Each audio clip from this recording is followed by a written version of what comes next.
The following podcast contains adult language and themes, so don't say we didn't fucking warn you. You're listening to SarahTalk. It's political. You could run a fucking pet rock against Donald Trump, and I would vote for the pet rock. Yeah. That's where we're at right Yeah. Critical. One of the things that drives me nuts as an atheist is that my polling location is at a church. And I don't necessarily have a problem. I'm not going to burst into flames walking into a church. After being on this show and having heard your viewpoints on some things, my advice to you is don't test this. I won't burst into flames. And positively LGBT positive. In many states, you can still be evicted from housing simply for being gay or transgender. Stand and fight with us. Oh, and occasionally completely absurd.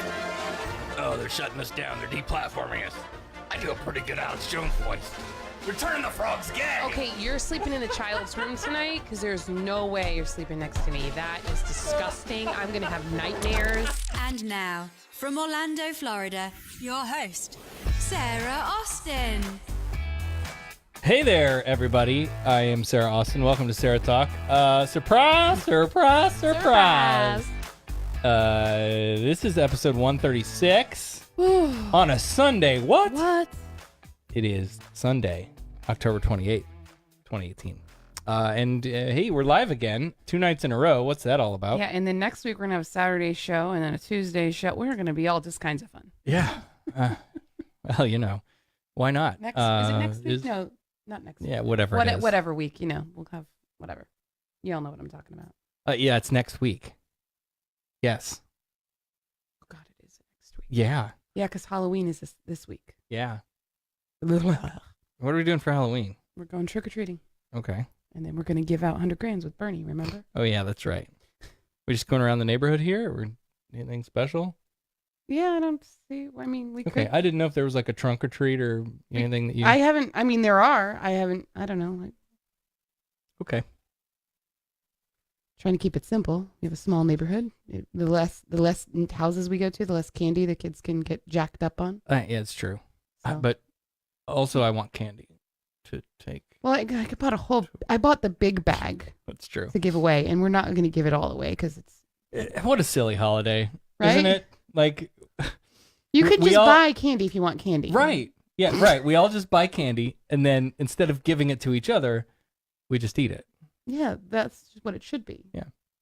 Whatever. Hey, Russell, this shirt, as Russell is giving me some shit about, while it might look like it's a giant black cock on my shirt, and for you podcast listeners, for those of you who don't watch live in the Facebook Live, you're just going to have to join us on Facebook sometime. But I do put these up on YouTube, and they stay up on YouTube I'm surprised you wore that for shirt a little while. It's like, I I guess it's comfy. Yeah, it is.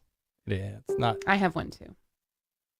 It's not very. That's going to get annoying real fast. What was that? It was a notification. How do I turn those off?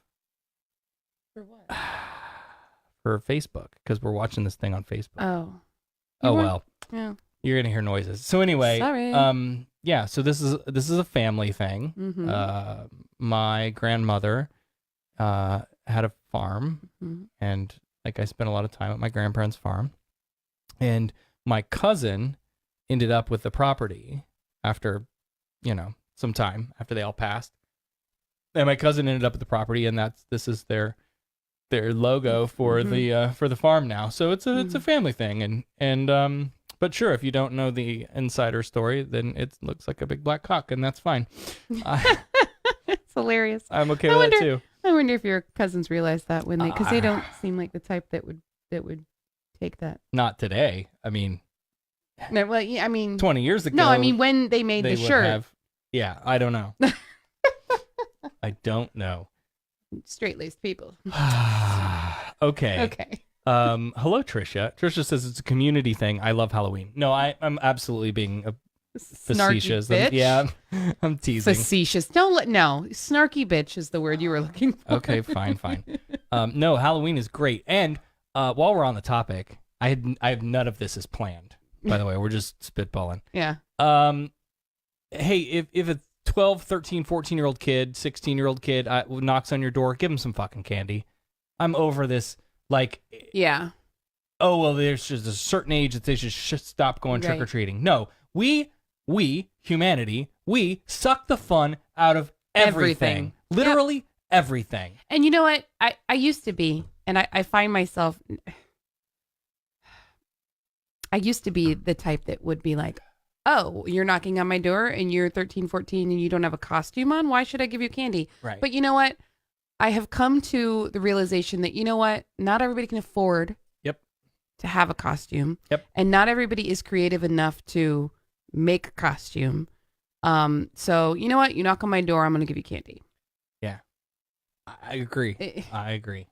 I never used to feel that way. And I don't know, maybe it's just because I have kids now and my kids have friends and I just see how life treats different people and you just never know what somebody has going on. Yep. And give the freaking kid the candy. Give the kid some candy. Yep. Anyway. Okay, so what we're doing here tonight, the whole point of this is it's Mike's birthday today, and he's watching the show on the TV. Happy birthday, Mike! Happy birthday, Mike! Happy birthday! Yeah. Oh, that's great. I don't have any birthdays. I was at a birthday party with the kid all day, so fun times. Oh man, if only I had a confetti thing to shoot at the camera, that would be fun. The rainbow balls. We could do that. That we actually could is shoot perfect, but I can't shoot our rainbow balls at your face. I can't reach the unicorns. I'm sorry. I don't know. We might have to do that now. Yeah, maybe during a break. Surprise bomb. Also, I'm still dying, so yeah, there's that. Okay, so the plan for tonight, this is what we're going to do. We're going to watch back the debate, the last debate, most recent debate between Andrew Gillum and Ron DeSantis, candidates for governor of Florida. And this was done at Broward College, which is, I guess, you said this is back around your old That's my stomping grounds neighborhood. down in Davie. I used to hang out. Yeah. That's where they had it's not open anymore, but the Roundup and my country western club. Oh, where it's not open anymore? I hung out with some really hot firefighters that were in the calendar every year. Mm-hmm. Learned how to line dance, learned how to hold my liquor, learned how to do a lot of things. Confessions. So Davie is, SarahTalk. love Davie. Okay, so this thing is 60 minutes long, right? It's an hour thing. There's a break in the middle that they take, if I remember watching this through correctly. And so we will take a break when they take a break, basically. So there'll be a short little pause in the middle while I line it back up. And get the rainbow balls ready. And get the God. All right, let's jump into this, huh? Here's your moderator, WPBF 25 news anchor, Todd McDermott. Good evening, and thank you for joining us for this all-important final debate in the race for Florida governor. I want to welcome our statewide audience on television and on Florida Public Radio, and our audience here in Bailey Hall at Broward College in Davie, Florida, because tonight we're going to seek answers to the issues that matter most to you. I also want to give a heartfelt thanks to our candidates for governor, Ron DeSantis and Andrew Gillum. Thank you both so much for being here, for joining us for this debate. Also with me to join in the questioning of the candidates tonight, I want you to meet our panelists. Isadora Rangel, columnist and engagement editor for Florida Today, part of the USA Today network, and Anthony Mann, political reporter for South Florida's Sun Sentinel. Now, to the rules for tonight's debate, and they are simple. Each candidate has 60 seconds to answer a question. Now, sorry, that was a weird stop, but this panelist thing is really weird, too. Yeah. Because this guy is like, I'm the moderator, I'm going to be asking the questions, but maybe twice, I'm going to go to these guys and they get to each ask a question. It's I don't get that. It is weird. Like, if you're going to do a panel where you just have the panel go down and ask the question, and the moderator and the next person asks, and then you ask, and then I... Right. And the moderator can control whether or not the candidate goes over time, or when you need to take a break, or, we've spent too much time. Kind of strange, but anyway. Weird. Question. Rebuttals and answers to follow-up questions are 30 seconds, and they are at my discretion as debate moderator. Now, both candidates agreed to forego opening statements because we want to allow for as much time as possible to get to those issues and those possible questions on the issues Mr. DeSantis, based on drawing of numbers beforehand, the first question goes to you. Today, pipe bombs were sent addressed to the homes of Michelle and Barack Obama, Bill and Hillary Clinton, as well as former CIA Director John Brennan at CNN, Congressional Representative Maxine Waters, her offices, and the offices of Congresswoman Debbie Wasserman Schultz here in Florida, to her offices as well, and I know that Congresswoman Wasserman Schultz is here tonight. Mr. DeSantis, just yesterday, your campaign had issued that statement condemning another robocall, a racist robocall, targeting your opponent. Have we reached a point where divisive political rhetoric, where members of one political party even call the opposite party evil, have crossed the line to push some people over the edge? Yes. Yeah. Simple answer. Yes. Yeah, that was real easy. Yep. Well, it's great to be here. I am Ron DeSantis. I'm an Iraq veteran, former prosecutor, and I am on a mission to protect Florida's future. I was at the congressional baseball practice when a gunman tried to shoot, my teammates did shoot Steve Scalise because he didn't like Republicans. And so I know firsthand that when we start going down that road, that could be very, very deadly. So I condemn that. I condemn what happened today. Obviously, we need to get the facts before we jump to conclusions. But I think it is important that we try to unify. And so my agenda has been, I think, something that the vast majority of Floridians can get behind. Number one, I want to keep our economic momentum going. I don't want to raise. So now we're already off the topic. Right. Now he's into, let me tell you about my platform. I hate it when they can't answer questions straight. Right. And didn't really even address the, yeah. Yeah. Like, gloss over, ignore. Well, we need to wait until Deflect. more of the details come out. And I don't remember the timing of Right. like when When all it of this was- happened right. and what we knew. But what we found out was that this guy who sending all these package bombs was a raging Trump supporter, like yourself, sir, raging Trump supporter. And so all these calls for, the divisiveness and but we need to unify, and it's all bullshit. They really don't believe what they're saying. Taxes like Andrew wants to do. I want to keep it going and build off the success we've had. I also want to protect the environment that Floridians enjoy. We all want to have clean water. We all know that that is the lifeblood of our state. And if we don't get that right, then Florida's future is in jeopardy. I want to protect education opportunities, including more vocational and technical training in our classrooms, because those are the jobs of the 21st century. And I also want to protect our communities, because you can have a good economy, good environment. If you don't have safe communities, then a lot of that doesn't matter. Mr. So I will DeSantis, stand with your law time is up enforcement for now. Mr. and make DeSantis, sure that we thank you. protect Florida's future. Direct the same question. Thank you, Mr. DeSantis. I want to direct the same question to you, Mr. Gillum. That is the divisive political rhetoric pushing some of us over the line and over the edge. Well, I think the answer is absolutely it is. That was easy. Right? How hard is it to acknowledge that there's a problem? We saw not only around the country, but right here in our own state, Democratic elected officials who were targeted. Thankfully, nobody was hurt in today's incidences. But we've really seen a collapsing of our political discourse. My opponent, as soon as he won the Republican nomination for governor, went on Fox News and said to voters here in the state of Florida not to monkey the state up by electing me. It was followed up that same week by neo-Nazis making calls into the state of Florida to attack my character, jungle music in the background, and the calls of monkeys being heard. We've seen neo-Nazis empowered. We saw what happened in Charlottesville, the moral equivocation that this president has demonstrated. My opponent, endorsed by him, has run this race very, very close to the Trump handbook, where we call each other names, where we run false advertisements. And in this case, every single one of his advertisements that mentions my name has been declared false by PolitiFact. Mr. Gillum, your time is up. And Mr. DeSantis, I'm going to allow you 30 seconds. Well, Andrew Gillum signed a pledge with a radical group, the Green Dream Defenders, to sign up for a radical manifesto that attacked our police officers, that said they have no place in justice, that said they should be defunded. He signed a manifesto that said the U.S. was the biggest bully in the history of the planet and that we should take money out of our military. There's some of this stuff right? This is a stretch. He's exaggerating a little Yeah. bit, right? But look, I'll agree with you to a point. There is a belief out there in the country that we stick our dicks into all sorts of places where they don't where it doesn't belong. We go into countries to invade. We go into countries to, help them rebuild. We go sticking our nose into everybody's business. And there is I would say a pretty large group out there that says, not isolationist, right? But let's stop going to war all over the damn globe. Right.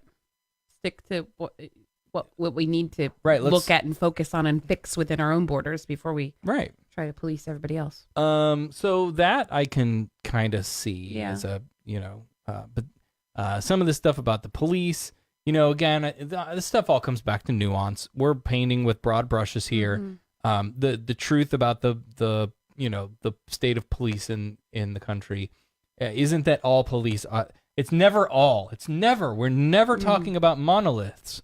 What we're talking about is many, many, many, many young, often black, often males, are being shot by police in this country for no damn good reason. And that's just a fact. Right. It's not all police. Not saying they're racists. We're not saying that there's but there's a systemic problem there. It's becoming epidemic proportions, I think. Yeah. So it's something that needs to be addressed. It's not like it's a anecdotal thing. Same group that he stands with and stands by attacks the state of Israel for boycott, divest, and sanction. They say Israel's a genocidal apartheid state. So you want to talk about division? It doesn't get more divisive than the Dream Defenders. And to this day, Andrew Gillum has not condemned the Dream Defenders. Mr. Gillum, I'm going to give you a chance to talk about that pledge you signed. With the Dream I think it's only appropriate. Mr. DeSantis in the last debate lied 21 times. 21. And now today makes the 22nd, and we just started this debate. Yes. So I love him. So the pledge that I signed was to reject accepting political contributions from the private prisons. The same private prison industry that has given him hundreds of thousands of dollars to do their bidding.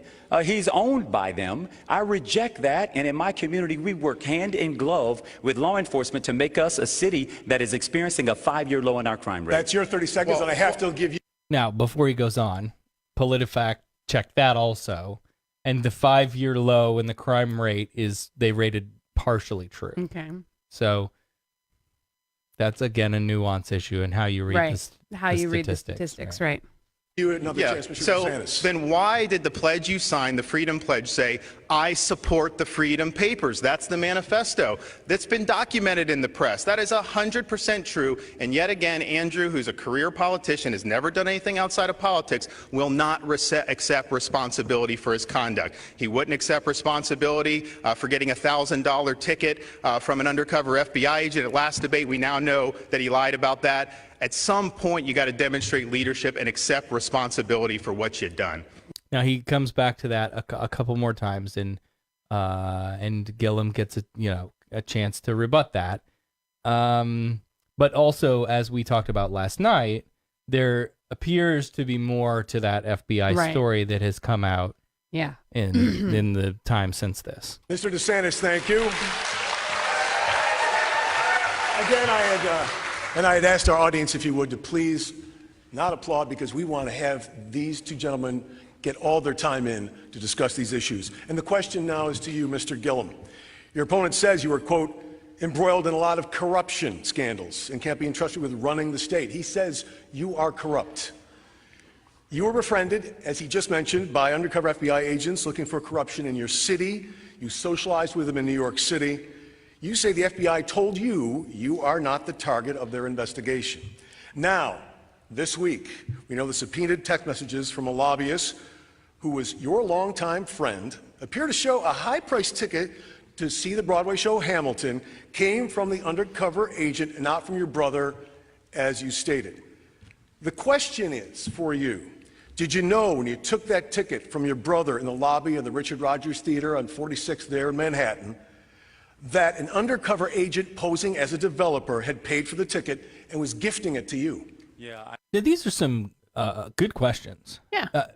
I mean, I've watched some political debates in my time. Right. Plenty this year, and they're all often very, like, Fluffy. I don't know, copy card. Yeah. Like, tell us about your platform on the environment. You know, like, right. But this is a good question. Yeah. I know this has been a great theme of news today, and so I want to set it straight, especially for the benefit of my opponent. One, I did go and see Hamilton. I was aware that Adam Corey and Mike Miller arranged so that we could go and see the show. I arrived at the theater and received my ticket from my brother.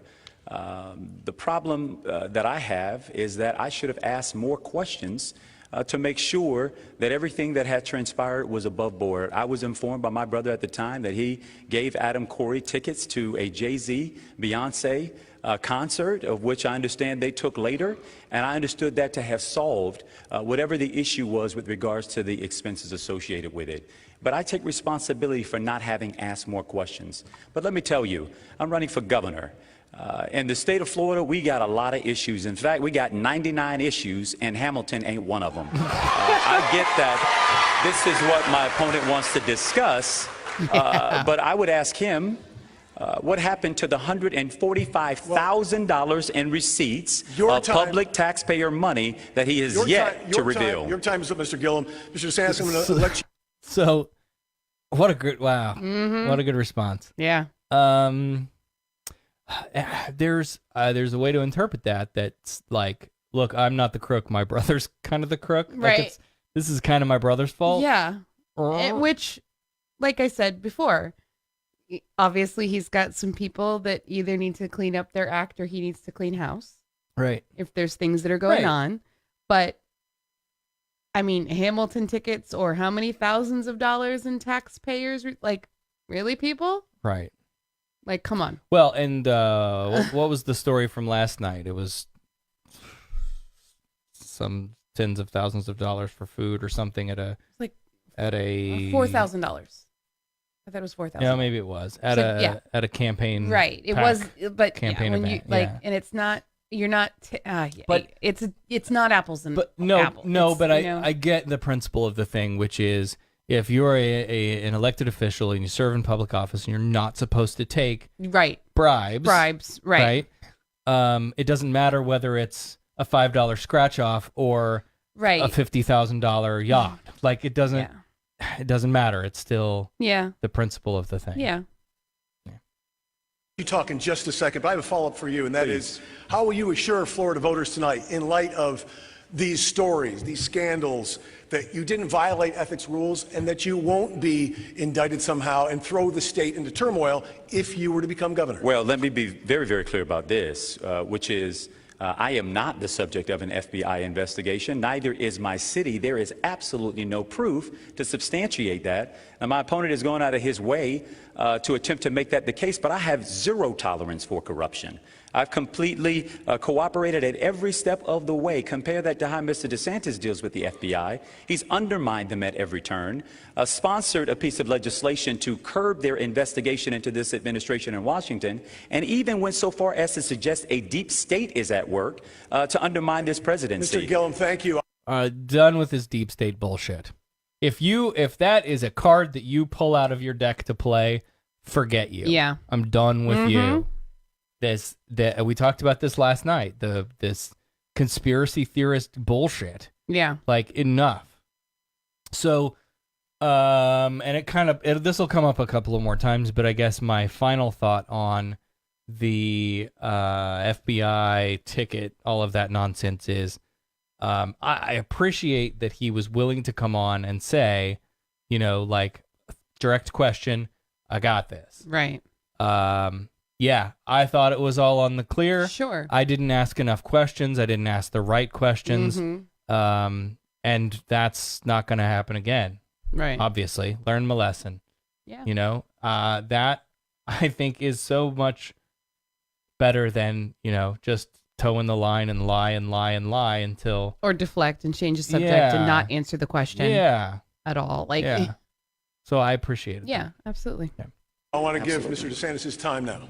Well, when I worked with the FBI, I was doing it as a prosecutor to bring people to justice. When Andrew is dealing with the FBI, he's dealing with an undercover agent as a person of interest in investigation. Now, think about what he wants you to believe. He wants you to believe that he's not under investigation. Why would an undercover FBI agent posing as a contractor give him a $1,000 ticket to Hamilton? And so he was asked the question by me, did you pay for it? He was indignant. He says, I'm a grown man. I pay for my stuff. He lied the other day. The text messages show he knew it came from Mike Miller, who he didn't know was an undercover FBI agent at the time, but now we know that. He also didn't tell the truth about the junket he took in Costa Rica. Well, here, let me just finish this one thought, because this is why it's important. To make sure that this is why it's important, because the lobbyists Turn his mic off. Turn his fucking mic off. You get 30 seconds, bitch. Right, have some respect for the moderator, at least. No, let me just finish this. No, you had 30 seconds. No, I told you your time is up. God, he's like a little 4-year-old. But wait. Use your time, he sir, gave a this $2 way. million contract to build a restaurant. I will advise you, Mr. DeSantis and Mr. Gillum, if you talk over me when I'm trying to stop you, nobody can hear you. Unfortunately, if you talk over me, we're all loud. Okay. But if you talk over me, nobody at home, no one in this audience will hear you. And Mr. DeSantis, this next question is for you. That is, you say because the FBI probe, which you just mentioned, and the quote, the scandals, that Andrew Gillum can't be entrusted with running this state. How does that statement square up with your support of the president? We have an ongoing FBI Russia probe hanging over the White House. We have corruption scandals that forced out 2 cabinet members because of misuse of taxpayer money. We have the guilty pleas to federal crimes by the president's national security advisor and top Trump campaign officials. I ask you, how does one square with the other? Well, let me finish my thought about what was going on my here. God. So he got the junket that he didn't pay for in Costa Rica, about $1,000. They had business before the city, these lobbyists, and guess what? Andrew was getting things he shouldn't have gotten, and then they got a $2 million contract from the city of Tallahassee. That is what corruption is. When you get something you shouldn't have had, and then you give something to people who are trying to influence you. So that is... Now, that's a question that I have not heard been directly addressed. Because the story is now, not just that there's some quid pro quo as far as like, oh, you gave me some free shit, and now like there is... Now he is making the allegation of quid pro quo, right? Which is, and then you ended up with a millions of dollars contract or whatever. And that's not something that I've really seen. No. Again, I mean, I haven't deeply researched it, but We'll go on Fox News, and I'm sure you'll find an article about yeah, it. right.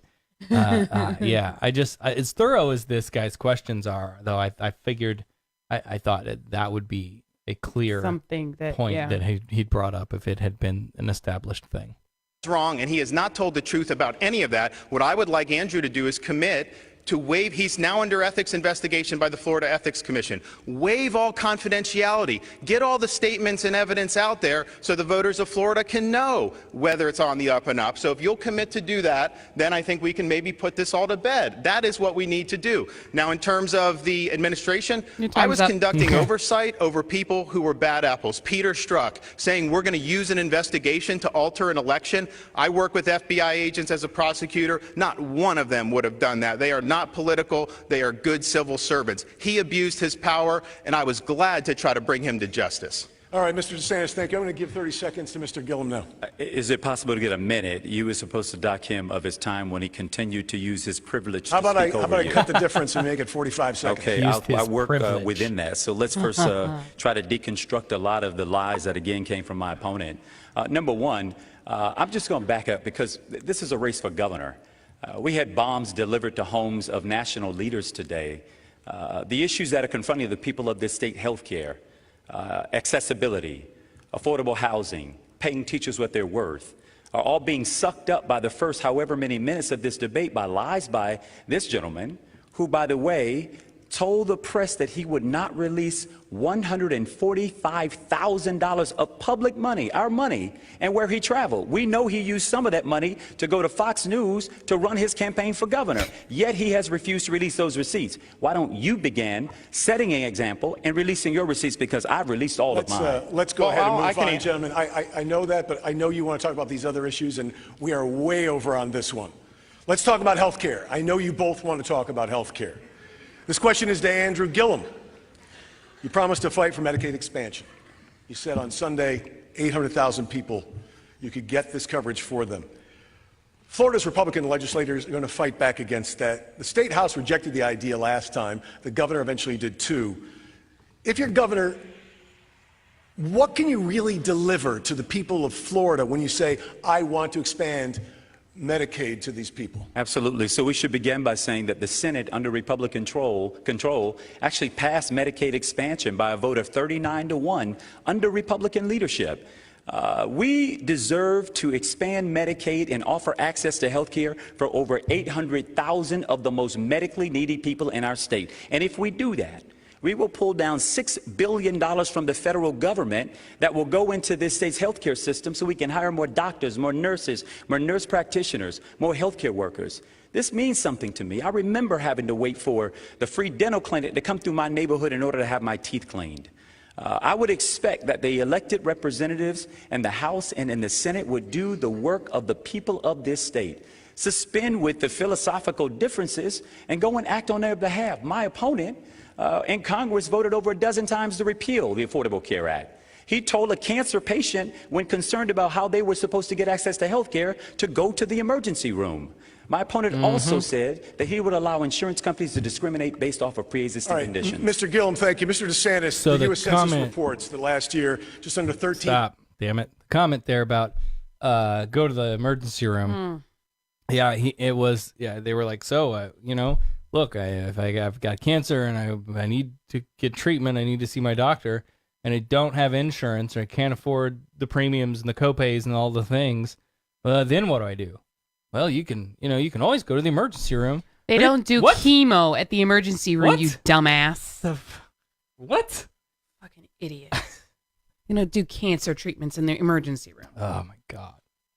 Fucking asshole. Hate those people. And I don't know how that federal Medicare money works. If you expand the program in Florida, it unlocks the federal funds that come into the state. And then his claim was so that you can then hire doctors and nurses and practitioners and all of this. I don't know if that's how the money flows. If that's, I don't really understand. That doesn't seem like all the dots line up to me. Just thinking it out in my own brain. I don't know how it works, but I mean, it depends on how much money it unlocks, I guess. If you're paying for doctors and equipment and medicines, and then you're also providing jobs. Yeah. I mean, I don't know. %. More than 1 in 10 Floridians don't have health insurance right now. About 2.5 million people in the state. Only 4 states are doing worse right now. That's a thing to stop and think about. Right. Holy shit. And what states are doing best? Because we need to be looking. Right. We need a mega ball, and let's get the hell out of here. I'll Google that while we're listening to the next clip. And how much better are they doing than us? Because I'm really thinking Canada looks pretty good right now. Canada's got legal weed now. They have universal health care. Yeah. They're LGBT friendly. Bye. See ya. They got Timmy's. Ah, that's right. That's right. And they have real hockey and curling. Oh my God, we're gone. Thanks for listening to the show. We have packing to do. A pack. The next time you hear the show, I'll be saying sorry a lot. And welcome to SarahTalk, eh?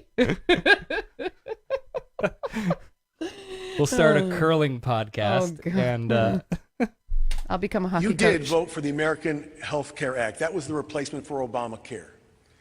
Now, pre-existing conditions is mentioned in that legislation. However, the nonpartisan Congressional Budget Office analyzed it, looked at the plan, and found that that plan would end up costing people with pre-existing conditions their coverage, and that they wouldn't be able to afford the coverage because the premiums would rush too high. That's the nonpartisan Congressional Budget Office. I know you want to defend that vote.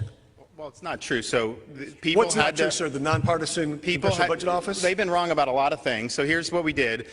We wanted to bring premiums and deductibles down. I had so many folks come to me and their deductibles skyrocketed, their premiums were skyrocketed. Some people paying more for premiums than for rent. And so people couldn't afford it. Some people lost access. So the bill mandated pre-existing conditions, and there were people who dropped coverage and decided not to do it, not people through no fault of their own, but there were subsidies that would have paid that off. There would have been risk subsidies that would, so they would not have borne the cost. And so that was a way, I thought, to have more access to people, lower premiums, because if you lower the premiums, more people can afford it, and you'll get more people doing it. So and here's the promise that I make to voters here in Florida. If for some reason something changes on that individual market protections, the court does something, I will happily sign a bill to help folks with pre-existing conditions here in the state of Florida.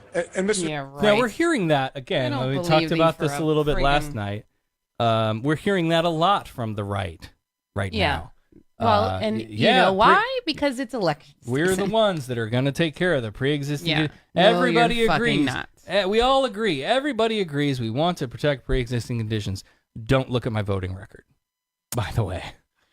Don't check that. No, don't. You don't want to know how many times I tried to repeal the American. The more the or the Affordable Republicans Care Act. speak, the less I believe them.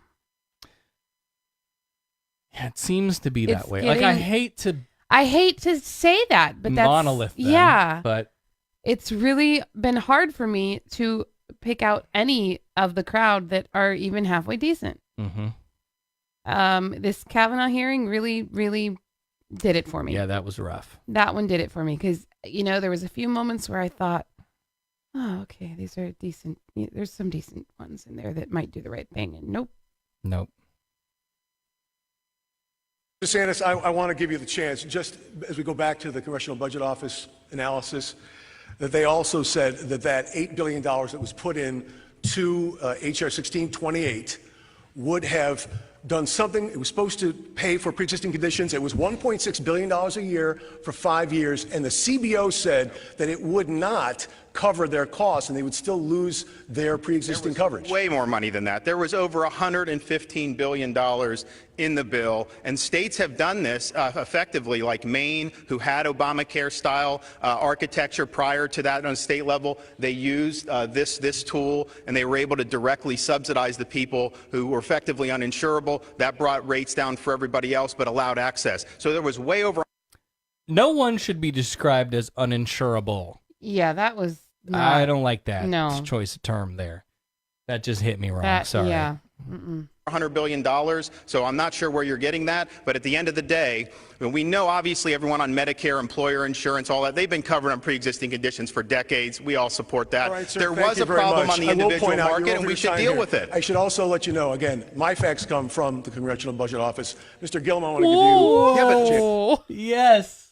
My facts come from. I love it. Right? Like, look, and again, this is really an extension of our conversation yesterday about the Republicans that seem to have a tortured relationship with the truth, with facts. Mm-hmm. Speaking of facts, your knowledge of curling is being challenged in the chat. Oh, what? 5 rocks for what? You put 5. There's a team. Okay, it's a team of 4. You really want me to do curling cast, do you? Yeah, but you put. There's put 5 up there in your emojis. And Yeah, he's there's just picking 5. On you. Sure, there's 5. Yeah, but Yeah. it's only supposed to be 4. No, there's a team of 4, and they each throw 2 stones. Oh, so there's 6. No, there's 8. You're not, Well, I mean, it's very simple. Mr. DeSantis can have a monopoly on his opinion. He doesn't have a monopoly on facts. Facts matter. Yeah, that's right. And his record matters. He voted repeatedly to take away health care. He voted repeatedly to allow insurance companies to deny people with pre-existing coverage. If you are a cancer patient, a patient with diabetes, sickle cell. If you are a pregnant woman in the state of Florida, Mr. DeSantis will have allowed for your health care to be taken from you. That is a fact. He can't run away from it just because he wants to be governor of the state of Florida. He has to level with the people about what his congressional record was. I have to give Mr. DeSantis another 30 seconds, then we're going to move on. Anybody with pre-existing conditions, if that falls through the cracks in Florida, we'll stand by you. The bottom line is we have to make it more affordable for people. We won't That's insure what my you, health but care we'll plan stand on by you. rondesantis.com. You can go check it out. We're focusing on affordability like a laser. We're also focused on protecting people's existing coverage. Andrew supports a single-payer plan which will force people off Medicare, force people off their employer plans, dump them on a government-run single-payer plan. That is wrong. You should be able to keep the coverage that you've earned, whether it's Medicare, Medicare Advantage. That you've earned What my the ass hell that is I've bought, wrong with this that I've guy? paid for. Yeah. I haven't earned shit. I spend a ton of money on insurance. health care. Yeah. And tell me what's so damn bad about a single payer government. Right? Oh my God, it's government run. Okay, well, I had to do Medicaid once upon a time, and it's not the greatest, but you know what? It's thorough, and it's worth it if you can find a good provider that will accept it. Right. I had a bad experience because it was the first time I ever did That's it, and I terrible. didn't have a good, what's the word? Advocate. I didn't have an advocate to tell me, oh yeah, anybody is supposed to take it. Right. Doctors don't advertise that they take it, but most of them do. Yep. There's literally no difference. The difference is with Medicaid, you actually have a much smaller out-of-pocket expense. So I don't know. I think government subsidized insurance is Right. And the idea of like, well, you're going to take people off of Medicare and you're going to take people off their private insurance. Right. Yes. And then we're all going to put them on one really great plan that works for everybody. right. Because here's the thing. Just because an insurance is employer provided doesn't mean it's great. Yeah. So when we were at Disney, we had Cigna. Yes. So we were with Cigna, national company, well known. They have lots of doctors in network, yada yada yada. Except that, of course, the doctors that I wanted to see for my transition related things were not in the network. Sorry, we don't accept Cigna. Yeah. So let's make this real super fucking easy. There is an insurance plan. Universal insurance. Everybody gets it. Everybody accepts it. Everybody accepts it. Done. Yeah. But, you know, it doesn't work. Canada failing, Norway, oh, yeah. All Sweden, these countries, they're places. just doing so horribly. Yeah, because- It just fails. Bullshit. Just fails. Whether it's what you're getting through your through your business. Mr. And to say DeSantis, that you're thank going you to very take much. people off We're gonna that go ahead is and move dead on wrong. now. We're going to move on now. What was that? Speaking of dead wrong. Did you see that? He's like, the one thing I wanted like to say a cow. that I forgot. You gotta back up and look at it. It was. Sorry. Try not to turn your mic off as I cough, but Sorry. can't do it. You can't make me laugh like that. No, so the one thing I forgot I was gonna say, and the reason I stopped that was when he was like, you know, again, if you have to go off your pre-existing conditions, whatever deal, we'll stand by you. Right? Well, look, I'm not just gonna take your word for it. Right. Yeah. Just because you said a thing. And what does that even mean? Doesn't mean I'm gonna trust you. You didn't say you were gonna insure me. I'm You said gonna- you're gonna stand by me. Like that's like literally not. Right, but okay, interpret it because he said it earlier. He said it earlier. We'll We'll take work if with you. Right. But he's still not like committing to it. You know what I mean? Yeah, I hear you. He can't because he can't. No, exactly. And again, because if you look at their voting records, up and down the line, they have not supported pre-existing conditions. Yeah. Well, that's what I'm saying. They're saying they will, but I don't believe that they will. Gentlemen, thank you. I expected that to go the way it went. It was long, but I thank you both. We're going to go now to our panelist, Anthony Mann. Mr. Gillum, you support a $15 minimum. Before we move off on the next topic, Andrea. Oh, yeah. made a great comment in the chat here. I paid $50 out of pocket, over $50 out of pocket, just to see an in-network doctor when I was sick with Cigna and Disney. The worst. Right. So there's the next thing. Right. On the assumption that Disney provides good insurance. It's pretty decent. Where I'm at now is pretty comparable. It's good insurance, but you still have a copay, and you still have on top of the premium that you're paying. And when you have kids and your kid gets sick, our daughter was sick a couple of weeks ago, and I had to take her to the pediatrician, and it's $35 copay. And the doctor, because of what was wrong, I want to see her again in 2 days, and that's another $35 copay. And then on top of that, you have to pay for your prescriptions if they need medications. And it's just, before you know it, you've spent $100 easily out of pocket. One kid gets sick. Yep. And it's like, what? Right. But, and then every week, I don't know how much we pay every week for insurance, but I'm thinking, if we were putting that in the bank just for medical, would we, in the long term, if you don't get sick a lot, I mean, because we have health things that go on, it's obviously cheaper for us to have insurance. But I just think, if I were single and I didn't have kids and I didn't have health conditions that I needed to be monitoring regularly, why have insurance at all? Why would I would just have a bank account and that I put money in for emergencies. That's why a lot of people didn't like the ACA, because it forced people onto a plan whether they wanted one or not, or you had to pay a fine. So that provision in the thing, that's one we can argue and discuss. Yeah, I don't think you should be forced to have it if you don't want it. If you're having to pay for it. Right, but we're saying it should be provided. It should be, well, exactly. Like, you shouldn't have to pay for it. You should pay for it in your taxes. Right, yeah. Separately. So yeah, that's the thing. And then it's a dice roll, right? It's a gamble. We're right in the middle of open enrollment right now at work, and I look at it, and there's 3 plans, and we've been on the middle of the road plan for the last couple of years. So you have your cheaper plan, which is less out of paycheck, more out of pocket when you go to receive services, right? It's got a higher out of pocket maximum or whatever.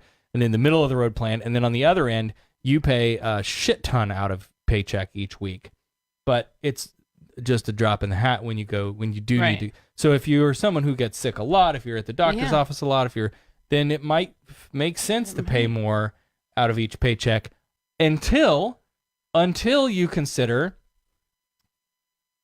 that we're in a position where a medical bill is being sent to collections because we haven't been able to pay it because we're not making enough money to make ends meet to start with. Right. And everybody, well, I won't say everybody, but there are so many people that are in that boat. Yeah, right.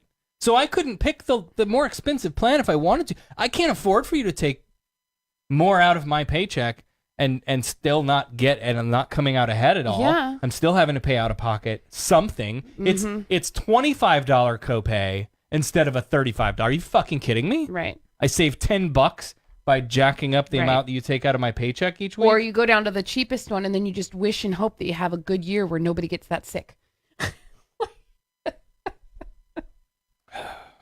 Start hand sanitizer on every countertop and don't go to any parties. Tell me, Russell, how this is fighting words right here. I told you it was 4 on a team. They each get 2 rocks. Do the math. Yeah, really. And I said, yeah, so it's 6. I mean 8. We had a whole laugh about it. Weren't you paying attention? Dan says, in 2010, my husband's maximum out-of-pocket expense was $1,500 a year. Now it's $6,500. Holy shit. My max out-of-pocket was mine 6 or was it 5? I don't know, but I met it because of the surgery. Yeah. And so now I'm like making doctor's appointments. Go get this taken care of. Go get that taken care of. Now it's time to go to But you met the personal out-of-pocket maximum, not the family out-of-pocket maximum. Right. So I'm still paying for my $10 a drug, 3 drugs a month. If I want to go see a doctor, I'm pretty I have healthy. to pay the copay. I don't really have, I have a fungus in my toe, and I have a autoimmune disorder that I don't take actual prescriptions for. So right. I'm like, oh, let me go to the dermatologist and get the spot checked. But then you have the kids, and the kids get sick. Right, but it's not. It's there. Right, yeah. you've met your maximum, not there. It's too bad it's not transferable. I wasn't trying to be accurate with the emojis, Russell. I'm sorry. God, Russell, just drop it. Jesus Christ. Next time on Curling Cast. Wage in Florida, and you support raising the state's corporate tax rate from 5.5 to about 8%. And you say that money would generate $1 billion to increase education funding. But won't those two moves stunt job creation, possibly cause layoffs because of rising payroll costs, and keep some companies from moving to Florida, and maybe even cause some businesses to leave the state? No, and I mean, we've seen this in other places. So number one, let's get to the tax and the revenue proposal. We're talking about, my opponent has talked a lot about the fact that I want to propose an income tax. I am against a state income tax. I've never proposed a state income tax. 97% of businesses in the state of Florida don't pay any corporate tax rate at all. 97%. And guess what? I'm not proposing to change that either. I'm talking about the 3% of the wealthiest corporations in this state. 3%. They received under the tax realignment, which was supported by the congressman, $6.3 billion from the federal government, tax money, our money. All we're simply saying is that they can keep $5.3 billion. But we deserve $1 billion of that to come into this state, pay teachers a wage they can live on, offer access to high quality early learning to our children, and third, reinvest in apprenticeships, woodwork, shop, mechanical, electrical, technical, all of the degree training program that they could use to get a job, monetize that job, and go to work and earn a wage. Thank you, Mr. Gillum. How does anyone think that sounds unreasonable? Right. No, the argument is in the Tale of Old's time, but if I raise the minimum wage, then you as a business owner, it's kind of like what we talked about with the home rates and the homestead exemptions yesterday.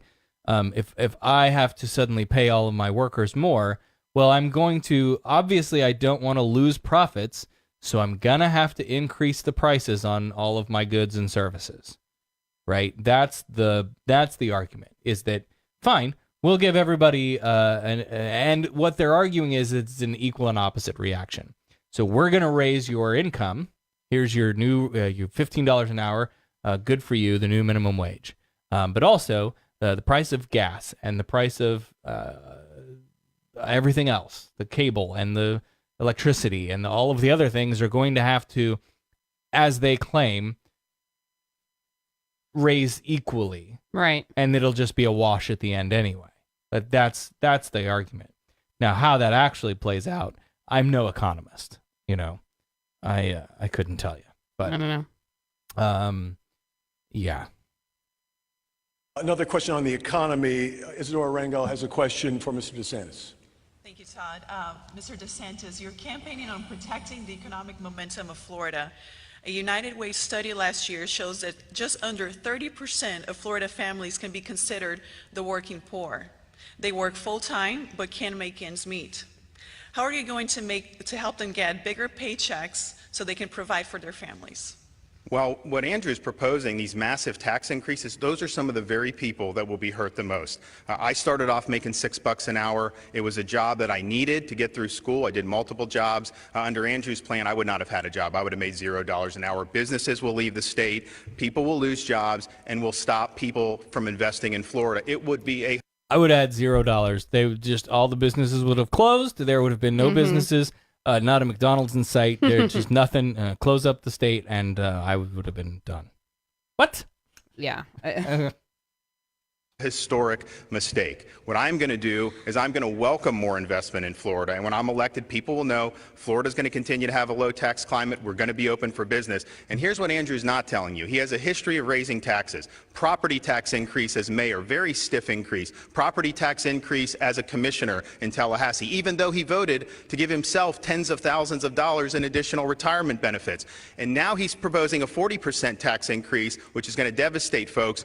But the JMI study, nonpartisan, said if you add up all of Andrew's spending proposals, the only way you could possibly pay for it is either do a 38% statewide sales tax or to, yes, impose a state income tax. Now, he ain't going to tell you he's going to do that, but he has a history of raising taxes, and he's got proposals he can't afford. I will. I feel like it because you. So this idea of, taxes are bad, right? And the way to stimulate the economy is to make it easier for businesses to do business, and that somehow that magically trickles the fuck down to the rest of us. By the way, that does not happen. That doesn't work. Trickle down economics is not a thing. Not a thing that actually works. We've tried it several times. It does not work the way that they claim that it does. Yeah, not even close. But you know what does happen? You can give some poor people like us $2,000, and you know what I'm going to do? I'm going to spend the fuck out of it right away. Mm-hmm. Quickest way to spur the economy is to give me money. Patreon.com/SarahTalk. Support the economy, and I will spend the crap out of that money. Yeah. Because and the crap out of that money. If I'm a well-off person, right? Think about not even at a CEO level, right? Just an upper management, middle to upper management, right? Bringing in $75,000-$100,000 a year or more. Yeah. Right. They tend to spend more. When they get money, they don't spend more. They invest more. Well, I'll spend your money. Patreon.com/SarahTalk. Oh my God. We talked about Mr. Gillum's plan. Before we get to the next question, I'll give you 30 seconds to talk about your plan. Can I get 45? I mean, the congressman. I don't want to negotiate anymore. He has no fidelity toward the rules or the time in this room, and he continues to speak over you. But I'll try and do. Yeah. I mean, okay, the negotiating thing is a little. No, I think it's cute. Yeah. Oh, there's something to be said about the charisma of candidates. People make a lot of their decisions based on just a simple snap judgment of what they look like and how they carry themselves. And it's true. It carries a lot of weight. And he really does. Look at that tie. No, he's sharp. That is a sharp suit. That's a beautiful tie. He's got this genuine face. It feels. You know like what he I like cares about him? When DeSantis is attacking him, he just sits there and smiles. Yeah, like he's not like he's laughing, but it just right. Like, oh, here we go again. Like it's, I don't know. There's just something endearing about it. Yeah. DeSantis, on the other hand, looks like he's about the shit out of his mouth. Yeah, like he looks a bit scared out of his mind. Yeah, he's got a this terrified thing look on his face. So I don't know. That just goes to play into, how you land on a candidate. Do what I can with the moments that I have. So this is the same congressman who told us that by passing this huge tax realignment, taking money from all of the working people in this country and concentrating it with the top 1% and the wealthiest corporations, that money was going to magically trickle down, and that working people were going to get a raise. And what did we learn this week? They have drilled a deep hole into the national debt, and working people haven't seen any appreciable rise in their wages. Let me be sure about this. When working people get a raise, they spend it. They pay their rent and they pay their mortgage, and maybe they save up enough to take a vacation, and that shouldn't be enough. That shouldn't be too much in the state of Florida in 2018. And that is your. I did not remember that was coming up when I did my rant a little bit ago about that very thing. Yeah. I completely. The beauty of this is I can watch this and then forget. And then a few days later, I've completely forgotten what they've said and what. Yeah, I don't take notes, and I just. There you go. Time, sir. Thank you, Mr. DeSantis. I'll give you another 30 if you want it. Oh, look, Andrew is complaining about the economy. We're in a situation now, our unemployment rate's like 3.7%. We're on a roll. Now, I don't think we've reached our potential. I think if we do it right, we can expand Florida's economic base. We can have strong technology sector, strong manufacturing, strong finance, and we can get to the point like Texas did where there's a national recession. Florida is effectively recession-proof because we're attracting so much investment, but you got to have a low-tax climate. We cannot allow Andrew Gillum to take away Florida's character as a low-tax state. I need 30 seconds. Unemployment rate. So the unemployment rate, being the metric by which we, describe a state's economy, it is very short-sighted and doesn't paint the whole picture, right? What good is a low unemployment rate if your worker is working 2 jobs or not making enough money at the 1 or 2 jobs that they do work to pay the bills, right? So you have, especially in this area, because this is tourist central, rent is real expensive. Like super high, expensive, like not even. Right. So the cost of living is just ridiculous. Well, what?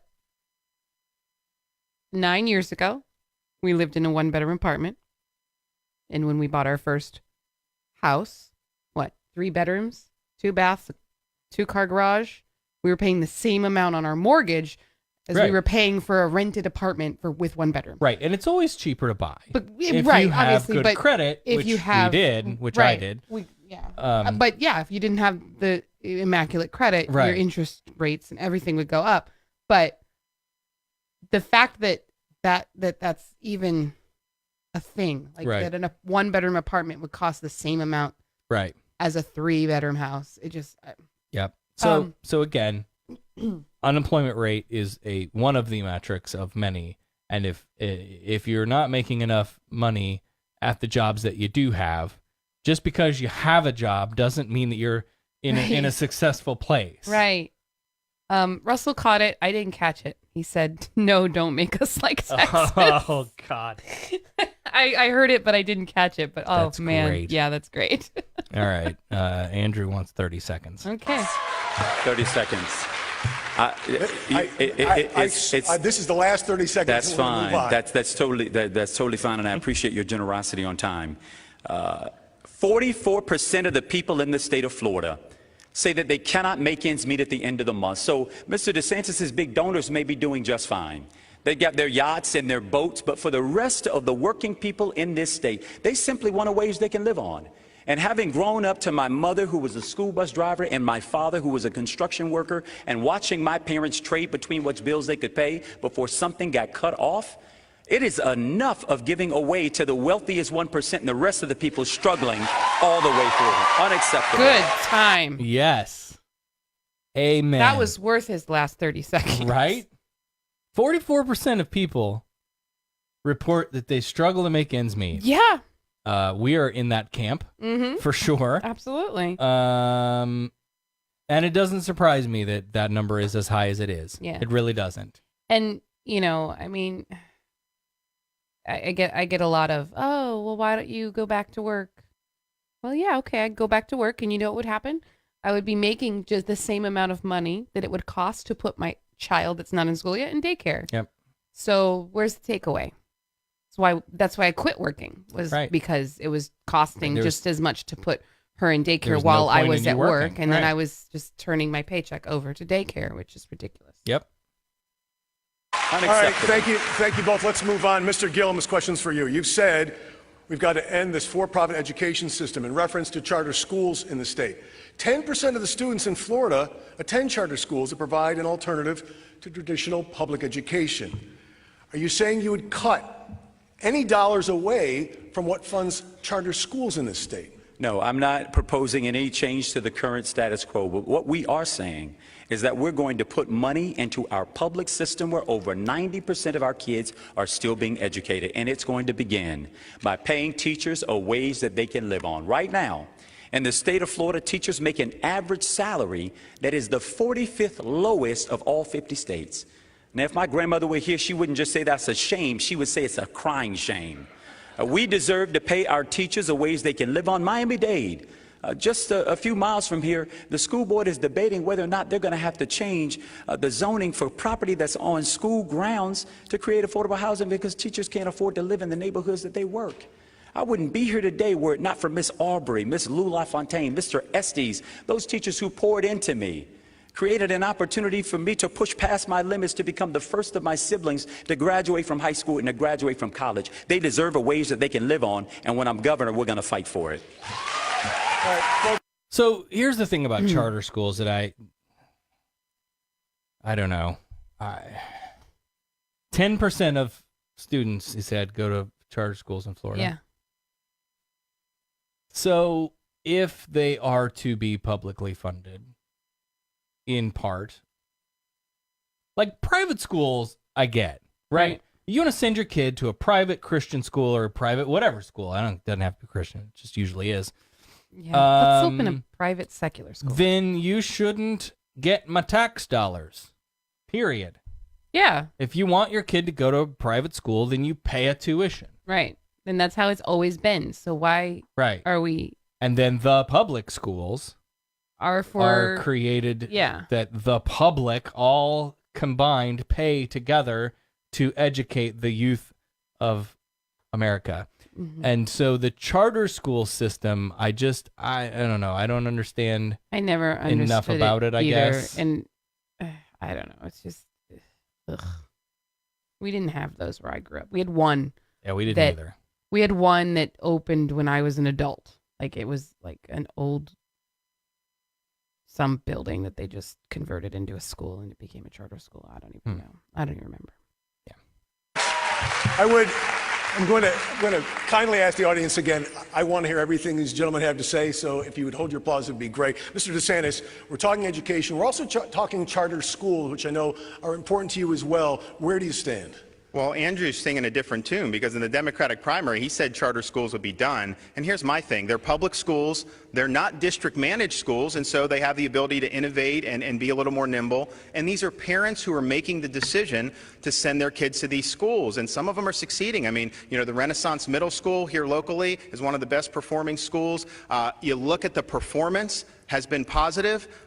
You have minority achievement gap is narrowing in some of these schools. So all I want is results. I think public education is very important. I'm a product of Florida public schools, but I don't think public education is synonymous with the legacy bureaucracies. I think parents, teachers, and students are the heart of it, not the bureaucrats. That's who I want to empower, and I'm on a mission to get vocational and technical training back into our schools, particularly in the high schools. We can partner with local industries and give them good opportunities for jobs. Sorry, you're out of time. Thank you very much, sir, for letting me jump in there. Okay, not too much to disagree with, really, there. Well, I'm kind of got a bad taste in my mouth when he said he's a product of Florida public schools. Now I'm scared. Well, as you know, all of that rests on the educators and the board and the administrators. Well. There are shitty districts, there are shitty schools, yeah, and that's everywhere. But again, the idea is if we can better fund education, there hopefully would be less of those shitty teachers and shitty schools and shitty districts. Yeah. I'm going to give 30 seconds back to you, Mr. Gillum. Yeah, well, let me say first off, the congressman has accepted tens of thousands of dollars from Betsy DeVos, actually $200,000. Their agenda is simple. It is completely to defund the public education system and to stand up the for-profit charter school industry. For-profit. My opposition was to for-profit schools in this state. This is what we ought to do. We ought to unleash the talent of teachers to teach and unleash, in my opinion, the unmitigated talent of our students to learn. Why should we forsake 90% of the kids to focus only on 10%? It's not right. That's not what Florida deserves. I want to give 30 seconds back to... So the idea of a for-profit school just boggles my fucking mind. I hate that.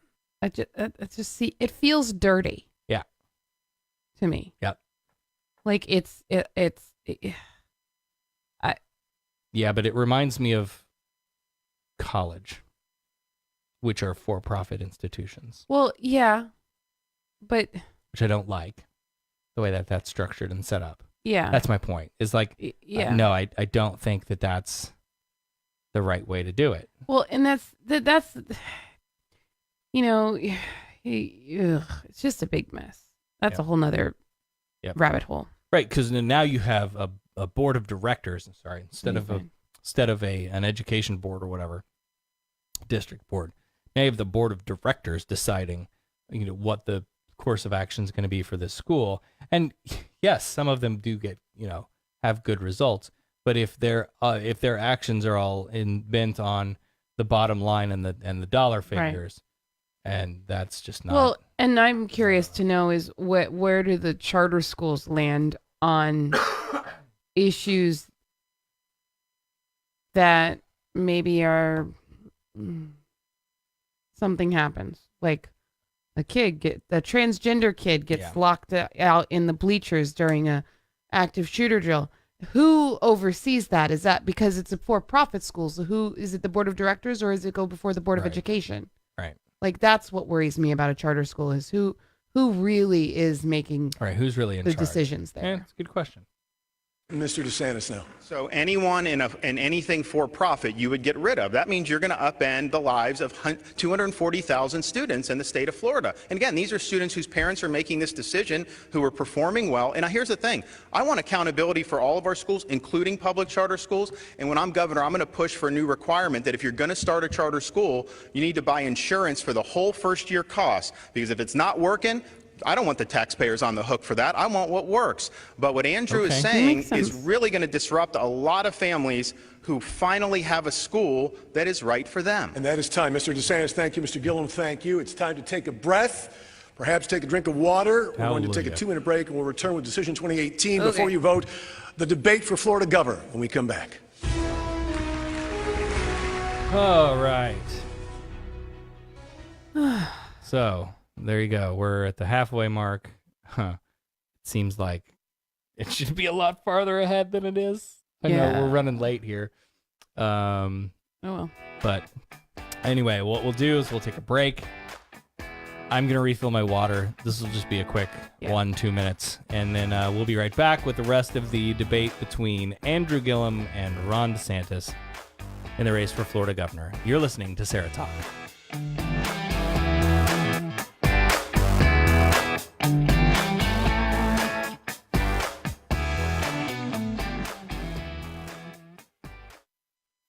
Are you ready for your first card? As I look at the set I placed down for you, I see an interesting things rising. Some of it has to deal with love and money and changes, and hopefully they're going to be for the better. Now your first card represents your situation, maybe some problems you've been having, maybe a little bit about yourself. Your first card is sorrow. This card is letting us know that there is some type of disruption in your life. Not that it's a big deal, but this card is giving off a strange vibe of anxiety. Actually, this card is warm in my hand. Oh, now caller, if you listen here, I'm seeing in the cards.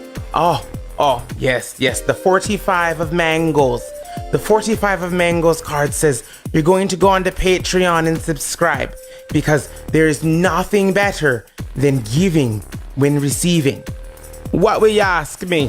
Find out now and I see for you. Call me now for a free tarot reading.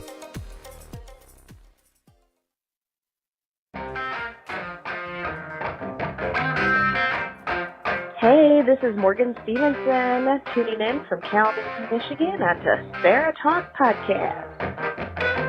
Hey there, welcome back to SarahTalk. Sorry, I'm still fighting the phlegm and the cold and the sick. Oh God, don't do that, please. I have been painstakingly. You can go if you need to. I've been painstakingly muting and turning away and trying to avoid making gross, sick noises with my mouth, and then you just did it on purpose. It's gross. Listen, you know me. Let's get this thing over with. Yeah, please. Hey, if you're still with us, I don't know if anybody's even still watching. If you're still watching, to this point, we're halfway through the debate. Andrew Gillum and Ron DeSantis. Have you learned anything that you didn't know? Anything that's changed your mind or solidified your position? If you've voted already, for those of you who are here in Florida, if you've voted already, who'd you vote for? No judgment. But let's finish up the debate, eh? Oh, I didn't queue it up. I'm sorry. Well, I'm practicing for my new Canadian curl cast. Russell says he's still here. I don't know if he's the only one still there. But. Oh, I saw Alana joined in just a moment ago.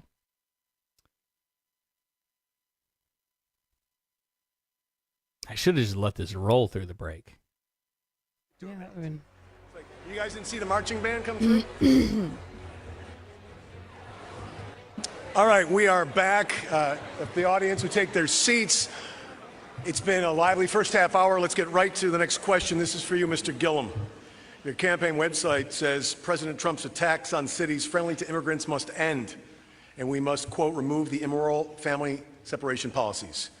You want to replace Immigration and Customs Enforcement, ICE.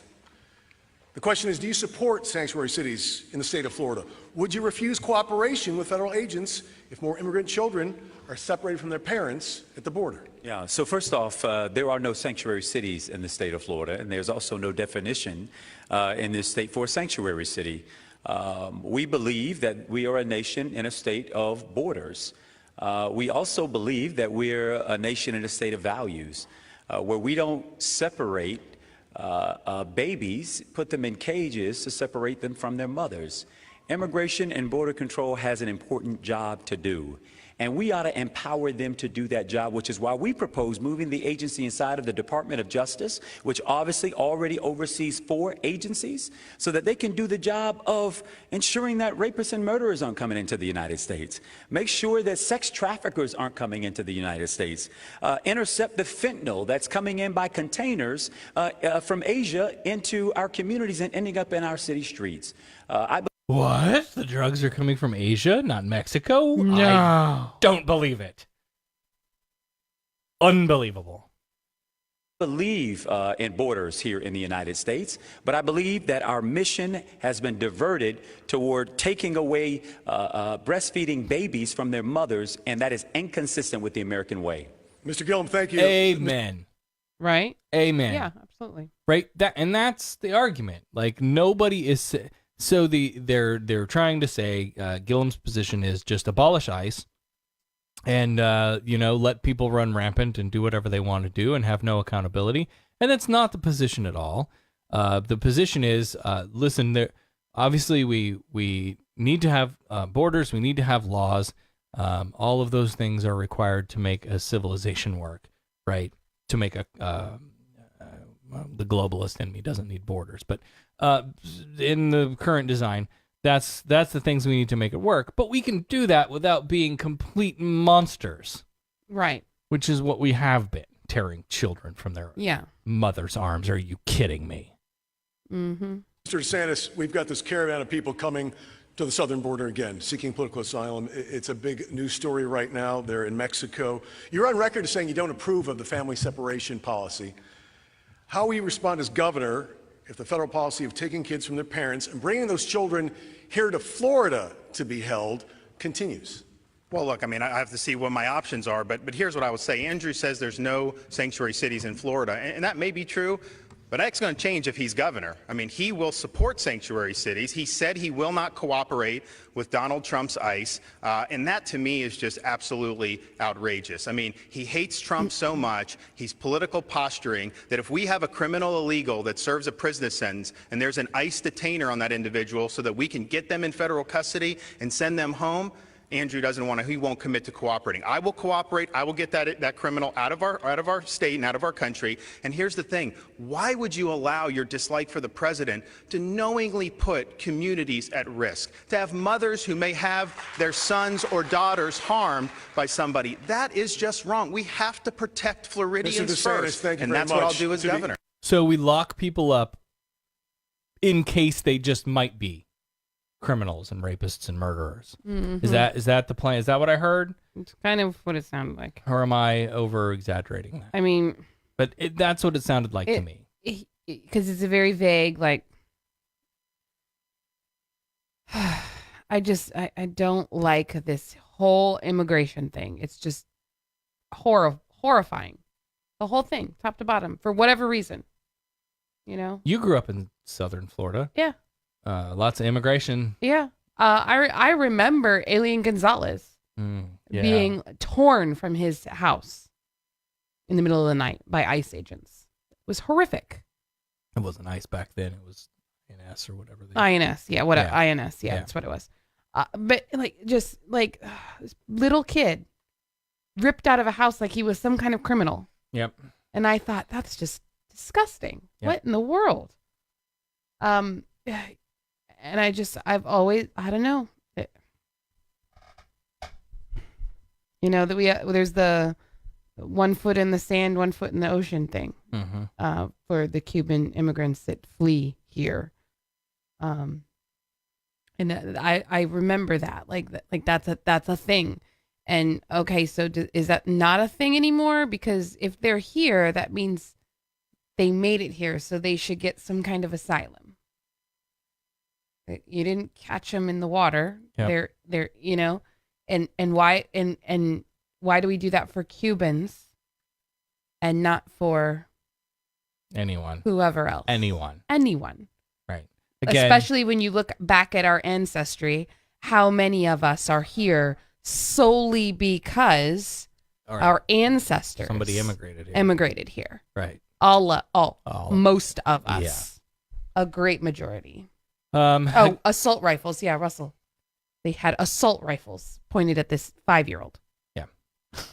Again, the official position of the SarahTalk podcast is that, obviously the cry of the Republicans that, Democrats want open borders and they just let the people come in and do whatever they... No, obviously that's not what we want. But what we do want is if you have a caravan of people who are plowing through slowly, across Central America up through Mexico to come to the United States for the dream that we have sold the world. Because where they are, they are suffering. Torn, yes. And their lives are at risk. Yes.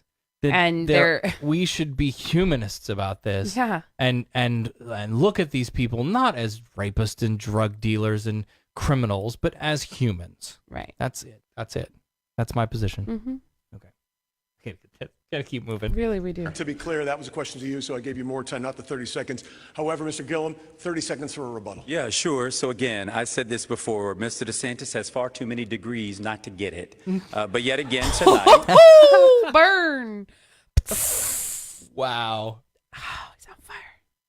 He shows that he doesn't get it. Under no circumstance would I let someone who has committed a crime in our community, in our state, get away with the committal of a crime. They will be adjudicated through the normal judicial process and held fully responsible. But what we also said is we're not going to criminalize people off their personhood. Simply because you're a brown-skinned person, or you speak a language that may be of a foreign tongue to Mr. DeSantis, or you may live in a neighborhood that might include more brown people, that doesn't in and of itself subject you to racial profiling. All right, sir, that's the essential instance of what he would be promoting. Thank you very much. Mr. DeSantis, 30 seconds to you.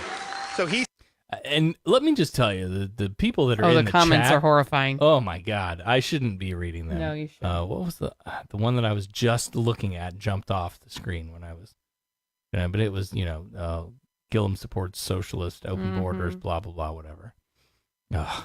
Says if someone's here illegally, they commit a crime, they should go through the justice system, obviously. But what he will not commit to is once they've served that sentence, say you're convicted of child molestation, you're here illegally, you've served your sentence, state prison, are you going to hand them over to ICE or not? He will not commit to doing that. That means that child molester convicted gets released back on the streets after serving the sentence. And guess what? That child molester will reoffend, and someone's son or daughter in Florida will end up paying the price. Ooh, the fear-mongering. Shame on you. The truth hurts. I'm sorry. This is too important a claim. And again, it is consistent with the way in which Mr. DeSantis go ahead and let him speak. I'll give you time. Has run his campaign. And in my opinion, first of all, that would never happen. If you commit a crime like that, you will be deported from the United States. You will cooperate? We will absolutely cooperate with any federal order that comes down into this state and into any county, because that's the law of the land. But more importantly, when you're running for governor, the first thing you ought to have to do is to level honestly with the people. You've got ads on television that are completely false. They've been ranked completely false. How can we expect you to be honest with the people of the state of Florida if not here on this stage? You can be honest with them about my record for your record, you're disqualified, in my opinion, from the office of Snap. Shots fired. Yes. And God. not at the black man. What a great. Oh, my God. I had to go there. What a great retort. Oh, I love it. I love it. I love it. I love it. So does everybody else. Yeah.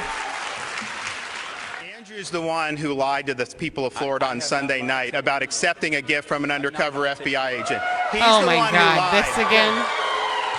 About the Costa Rica luxury trip. Shame on He's you. the one who was with the lobbyists. He's the one who did all this. And now the documents come out. They show he was lying. And now he's trying to say he apologizes. He's just apologizing because he got caught. He's not apologizing because he did anything wrong.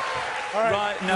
I will ask again if we would stop the applause. Go ahead, Mr. Gillum. Yes, Now I think of we can hear you. course. I mean, unfortunately, the theatrics are on full display. Mr. DeSantis could calm down. We're not going anywhere. And let's just talk about what the truth of the matter is. If he wants to talk about receipts, not a Hamilton ticket, but $145,000 of taxpayer money, why won't you release those receipts? Where is the evidence of where you went and how our money was spent to be a junket for you to go to New York and hang out in faux news and friends? We'll let you. Woo! Oh my God, this is good. Yep. Answer that, and then we'll move on.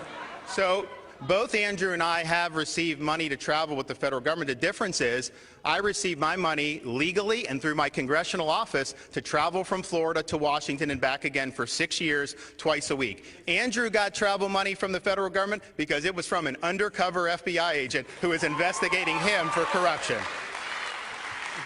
Release the receipts. It's that simple. My receipts are public. My receipts have been made public. Mr. DeSantis, unfortunately, has still refused to make public his receipts. We're talking about a couple of $100 compared to $145,000. I believe Mr. DeSantis has pointed out that those records are available. They are not available, and he has refused to release them. That is the fact. Now, I just looked that up on PolitiFact. The claim that Ron DeSantis has not revealed $145,000 in receipts, that they've rated that half true. I was trying to skim through to give you the story, but go look it up on PolitiFact. Sorry, I can't. That's pages and pages and pages of information to scroll through. They don't bullet point it, unfortunately.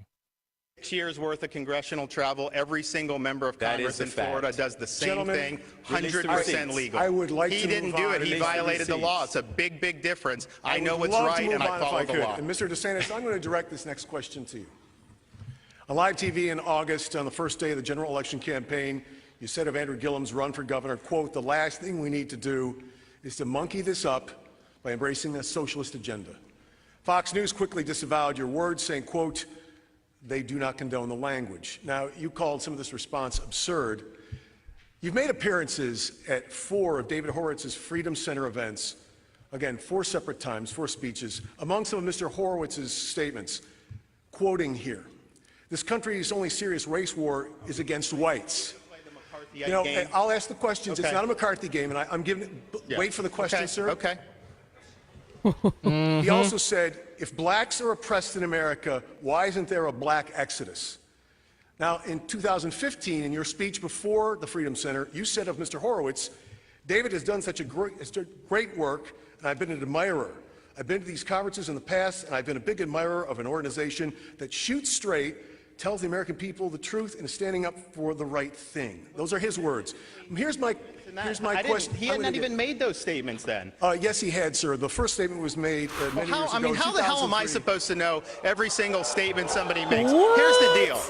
Let me. Oh my God! He hasn't even gotten to the question yet. No, and he doesn't, and he doesn't, and that's where it winds up, and it just ties the little bow so neatly. Oh, do they have a side shot of Andrew's reaction to this? I really want to watch it. Down, right?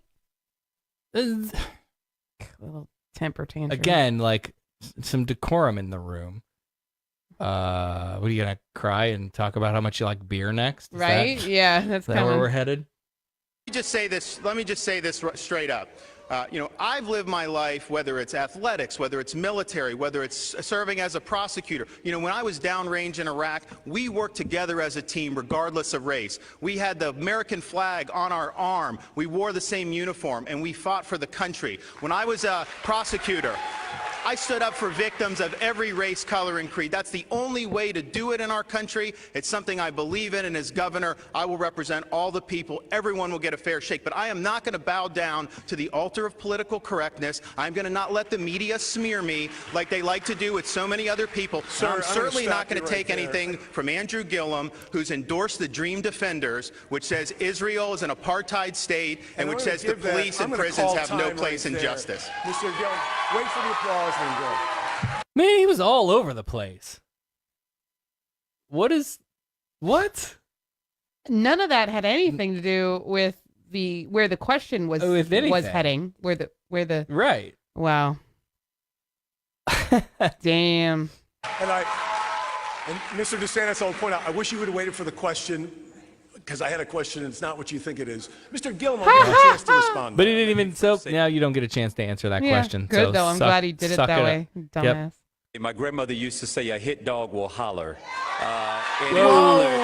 Through this room. My. Mr. DeSantis has spoken.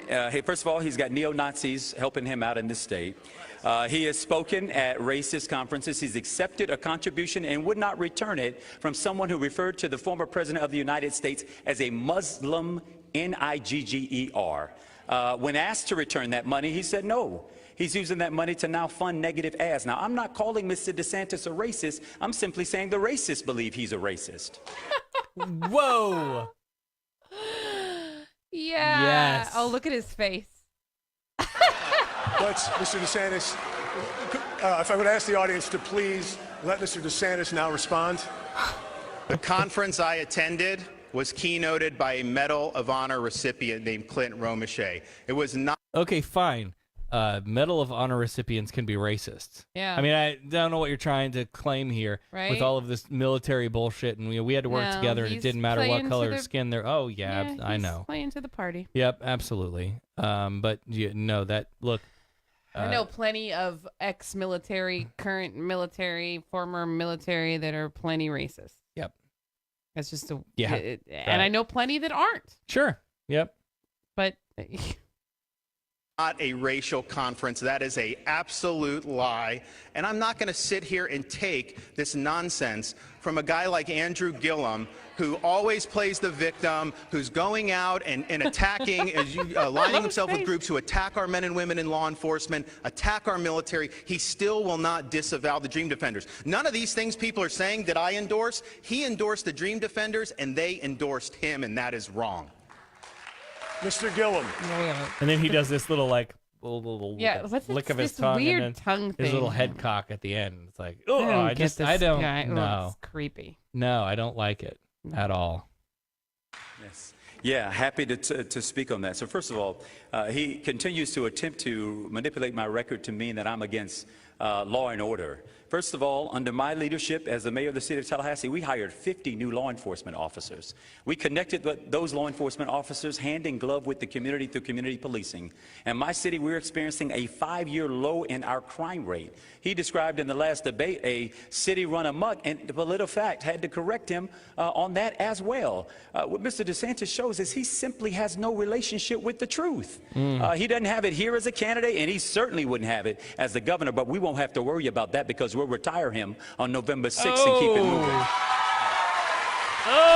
Yeah. I'd like to move on if we could. I love how he's like he's trying really He's hard to not stay to neutral and not show anything. Yeah. But you can see it every now and then. There's like this little curl in his eyebrow. I'll give you 30. I'll give you 30, and then let's.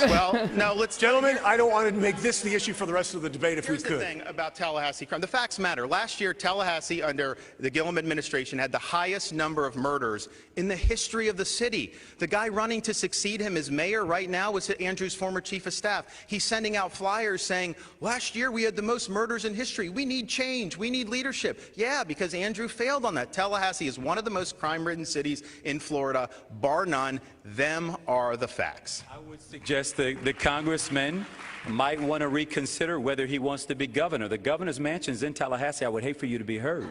Yeah, but you want me to. Oh, Jesus. It is. The audience because beating it up, too. if we were to believe your vision of the city, which is completely inaccurate, the city of Record Tallahassee, number of murders? the No. city of Tallahassee is on a pace to be at a 20-year low in our crime rate, and we did that by at the same time arresting fewer people. The city of Tallahassee works hand in glove with law enforcement, and that's why we are ranked an all-American city. And this week, we're just ranked a #1 place to raise a family. And that's the kind of city we live in. Now, First Coast News, which is an NBC affiliate, right? No, sorry, it's NBC, ABC. Oh, okay. Anyway, they did a fact check on this that said, did crime flourish or grow in Tallahassee under Gillum's leadership? The answer, while Tallahassee and Leon County continue to have the highest crime rate in Florida, the total number of crimes actually decreased during Gillum's term. So that's just crime. Right. Not so much murder. And I was looking that one up too. But I looked that up when I initially watched this. And there really was, like, it may have increased in the last year, but it's not like it went up from, 5 to 40. Right. It was a very small step of increase. Yeah. It was, negligible. And, this stuff fluctuates. It's going to go up. It's going to go down. It's going to go up. It's going to go down. But if he's hiring more police and the police are doing their job and, right. I don't know. Mr. Gillum, thank you. Mr. DeSantis, thank you. We'll move on now. Our next question is from Anthony Mann from the Sun Sentinel. Mr. DeSantis, Florida bans felons who have completed their sentences from voting. What's your position on the proposed constitutional amendment that would automatically restore voting rights to felons who've completed their sentences except for convicted murderers and sex offenders? I think it's wrong to automatically restore rights to felons who've committed very serious crimes. Now, I want people to be redeemed. I want people to be able to show, but you've got to prove that you're getting back with the law. You got to prove. Many felons reoffend, and I think it's wrong to automatically give them a free pass to be able to vote without them showing that they can be back in our community. I also think it's very important, just as a former prosecutor, we've dealt with law enforcement. I'm committed to having safe communities. The fact of the matter is, Andrew's making jokes about Tallahassee when they had the highest number of murders. Okay, now you're off topic. Back to the topic. Right. I'm so sick of Amendment 4, vote yes.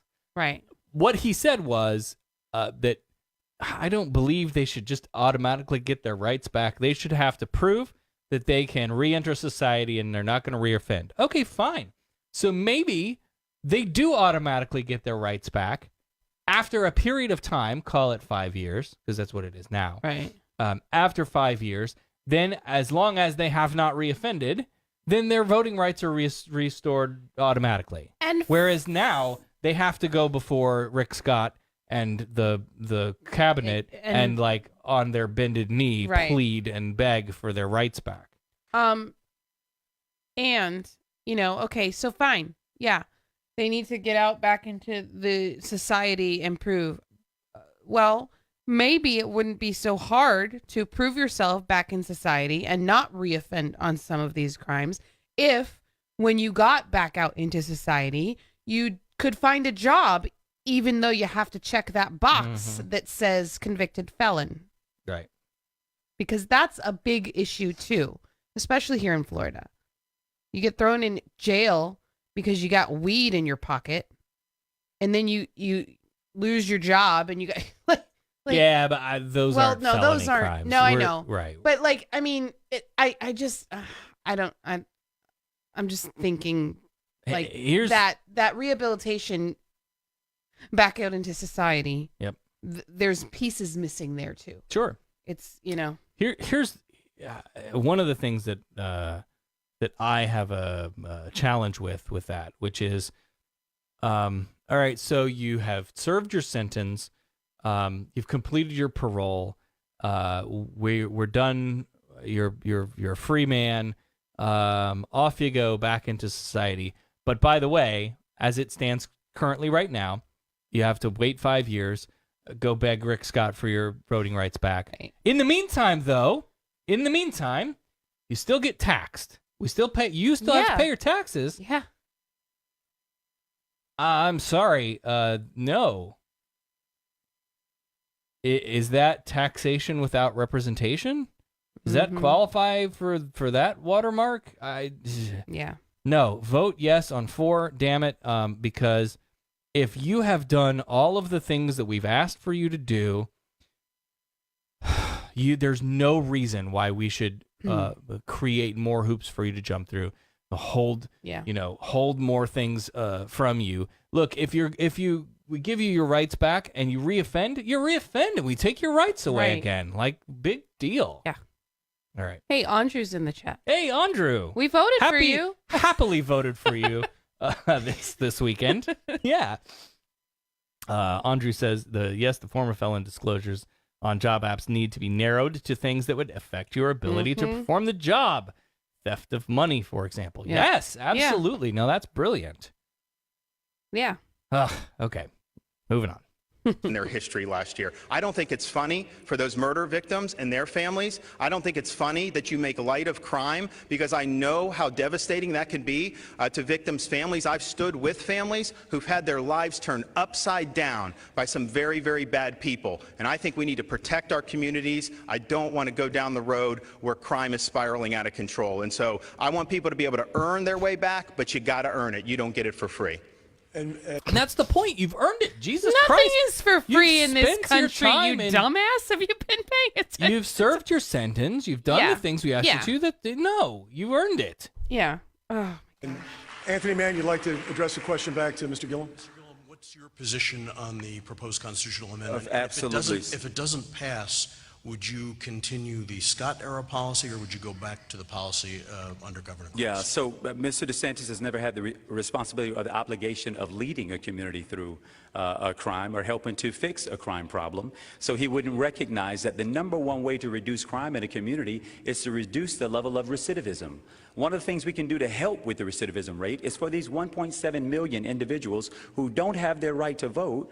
The constitutional amendment doesn't give it back to everybody. But if you have done your time and you've paid your debt to society, you ought to be able to re-enter society, have your constitutional right to vote and your right to work here in the state. Because if they don't have the opportunity to make a living for themselves, you often find people reoffending. Mr. Gillum, that's time. Thank you very much. I want to go to Isadora Rangel of Florida Today now. Mr. Gillum, during a CNN debate on Sunday, you vowed, quote, to hold these folks who are the biggest polluters accountable. The powerful sugar industry has often lobbied against environmental proposals in Tallahassee. Your longtime friend and advisor, Sean Pittman, lobbies on behalf of Florida Crystals, one of the largest sugar companies in the state, among other interests. You have also said you won't demonize the workers who rely on the sugar industry. How can voters trust that you will hold this powerful industry accountable? Well, they can begin by looking at my record on the environment and energy, and the fact that I've been endorsed by nearly every major environmental organization out there. The same week that Donald Trump pulled out of the Paris Accord, in my city, we broke ground on a 120-acre solar farm, tripling the amount of solar energy that we produce. Under the Rick Scott administration, we have taken away the word protection out of the Department of Environmental Protection. Mr. DeSantis and Mr. Rick Scott negate whether or not global warming and climate change is actually a real thing. So what Florida voters will first need to know about me is when I win this race for governor, they'll have a governor who believes in science. And we will hold all of the major polluters in this state, to include big sugar, to include big ag, but also to include the out-of-control development that is happening north of Lake Okeechobee, so that we can get some real standards back into this state and clean up this blue-green algae that's flowing out of the east and the west side of the state of Florida. I will make that commitment because that is consistent with my value set. All right, and you have a follow. Yeah, hell yeah. Yeah. Science, damn it. Right? That's important. I was laughing because somebody in the chat said DeSantis looks like an SNL character. Oh, God. It kind of does. Yeah. Andrew says, yes, please, let's make the Sunshine State the leader in solar energy. How long have we been screaming this from the rooftops? Like, literally. Yeah. Someone come please put solar on our house. Yeah, duh. I mean, we've got the There's no reason that it shouldn't be like. I think it should be a mandatory if you build a new house, a builder needs to like and it needs should to be part required. of it. It should be required. I think that's a great idea. Like all the new neighborhoods that are coming up. No. See, now you're putting regulations onto business, and we can't do that because that's bad. It's bad. Hey, you can charge more for your house because it's got solar. It's a brilliant idea. I think it's a good business model. Absolutely. But the problem is, if you're on that side of the aisle, then that side of the aisle needs to just shove it up their then ass. you have to deal with the lobbyists from the energy companies. You know? And here's that Duke Energy doesn't want you installing solar. That is what I don't get, because if I were Duke Energy, I would be investing in solar. No. Because how can you not see We're the going cliff? there. We're going there. The cliff is there. Yep. And you either need to start building your parasol now so you can fly, or you're going to fall down into the trenches. Yep. It's not. Yeah. It's the same plain Trump as day. hanging on to the coal industry. What the fuck? Get over it. It's Right. gone. Yep. Follow up, Isadora, is that correct? I have a question for Mr. DeSantis. Same topic. On the environment. You support the reservoir south of Lake Okeechobee, which many experts agree will reduce discharges east and west. However, the reservoir doesn't do anything to curb pollution going into the lake and into tributaries that end up in the lagoon and the St. Lucie River. Over the last 8 years under the Scott administration, we have seen a path of deregulation, deep cuts to water management districts. So my question to you is, will you reverse that path of deregulation in Florida? So I have a very strong environmental plan because the water is our lifeblood. We have to protect the environment Floridians enjoy. It affects quality of life. It affects health and safety. All the drinking water is affected by having clean water, restoring the Everglades. Our economy is affected by it because if you don't have clean water, we lose our status as a tourist destination. Could end up being a high-tax state because we don't get the revenue we need. So I'm committed to this. My vision is very simple. People on the water management districts, they're not going to be a stooge of an industry. They're going to understand what is happening on those coastal communities. I'm also going to have very good water quality standards because you're right that what goes into the lake's important. But here's the thing. I have the vision, but you also have the leadership to finally get this done. And I'm the only candidate who fought Big Sugar and lived to tell about it. They came after me in my primary with millions and millions of dollars, attacking me every which way. They called me everything but a child of God, and yet I stuck to my principles because I know it's the right thing for Florida, and so I will win the race, and this will be a top priority for me. We will get this done. I don't understand that reference. What is that? They don't call me everything but a child of God. Is that a phrase that people say? How would that be an insult? Right. I would, child of God. I mean, I do not understand. Son of Satan. I would get that. But sure. Yeah. Right. Son of a sack. Is Ron DeSantis an atheist? Sack of white trash or whatever the one they said. Because you're only insulted by being called a child of God if you don't prescribe to the daddy in the sky theory, right? And so he's talking about in the primaries, right? Big Sugar went after him in the primaries, and he's the only one that stood to tell. Right, because somebody has to win the Republican primary. Right. There will be a candidate who wins. Right. Despite Big Sugar. Right. Oh, Jesus. Mr. Gillum, if you could keep it to 30 seconds, please. Sure, because I think it's important that you measure people by what they've done, not just what they say. The saying goes, the proof is always in the eating, right? That you got to test it all. Everybody's got these phrases. Weird. Proof is in the pudding. Yeah. Black man should know that. Come on. That was racist. I know, but I'm dare just you. thinking Bill Cosby, Jesus. pudding, Jello. Oh my God. You see, Rudy, you put the pudding pop in your mouth, and Theo. Yeah.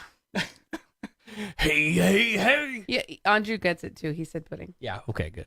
out. And in Mr. DeSantis' case, He ranked a number 3 out of 100 by environmental agencies in Washington, D.C., based off his congressional record.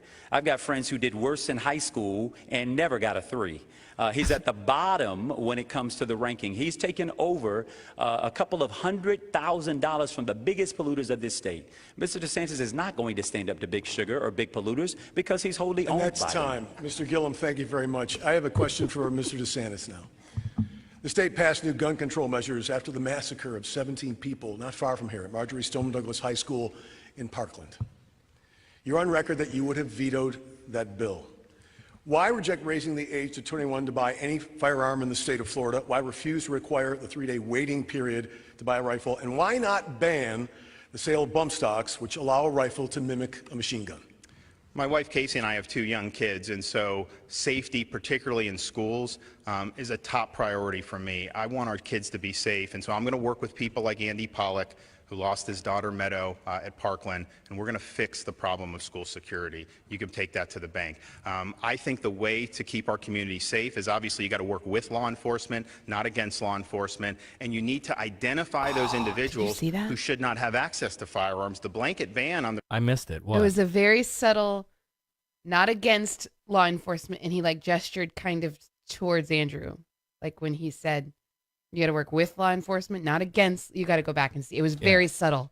I'm going to try to back. But I caught it, and I was like, "Oh, you jerk!" All right, I don't know if I've gone back too far. In a way that's precise, and so that is what I will do. Focus on these people, make sure that they're off the streets. And the problem that I saw with Parkland was a failure at multiple levels of government, at the local level, at the federal level with the restriction. That's going to get struck down in the courts. It's a priority for me. I want our kids to be safe, and so I'm going to work with people like Andy Pollack, who lost his daughter Meadow at Parkland, and we're going to fix the problem of school security. You can take that to the bank. I think the way to keep our community safe is obviously you got to work with law enforcement, not against law enforcement, and you need to identify those individuals who should not have access to firearms. The blanket ban on the restriction, that's going to get struck down in the courts. It's a constitutionally enumerated right. You always got to do it in a way that's precise. And so that is what I will do. Focus on these people, make sure that they're off the streets. And the problem that I saw with Parkland was a failure at multiple levels of government, at the local level, at the federal level with the FBI.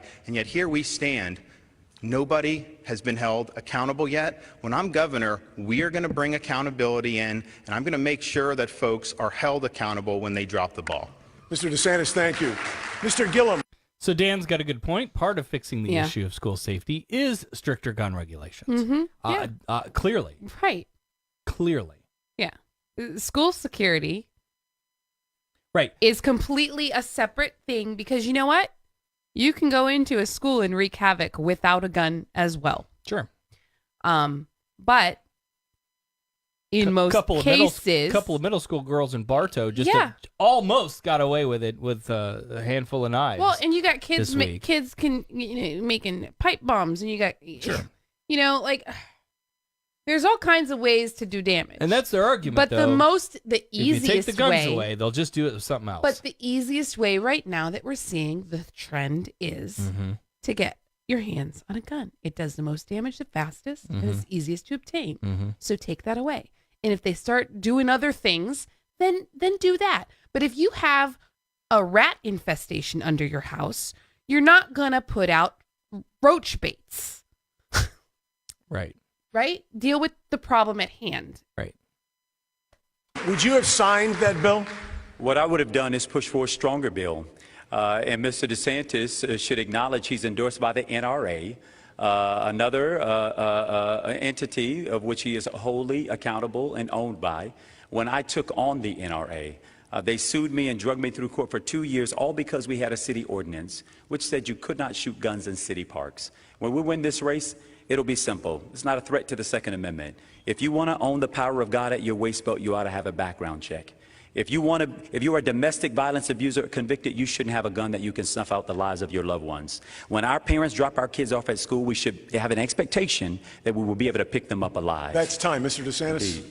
Well, actually, Andrew he's the most hostile candidate to the Second Amendment rights of law-abiding citizens. During the primary, he said he had a criteria of what he would ban. It would ban virtually all handguns that are sold in the state of Florida. He said we'd get them off the streets, which to me says he's going to engage in confiscation. So he will not protect your rights. I'll stand with law-abiding citizens, but public safety is going to be number one. We're going to work with law enforcement to make sure our community is safe. I don't want to see cities like Tallahassee have record number of murders. This Mr. Gillum. scare tactics of that I know that works with their base. Yeah. I know that I it does. hate that, I but hate it.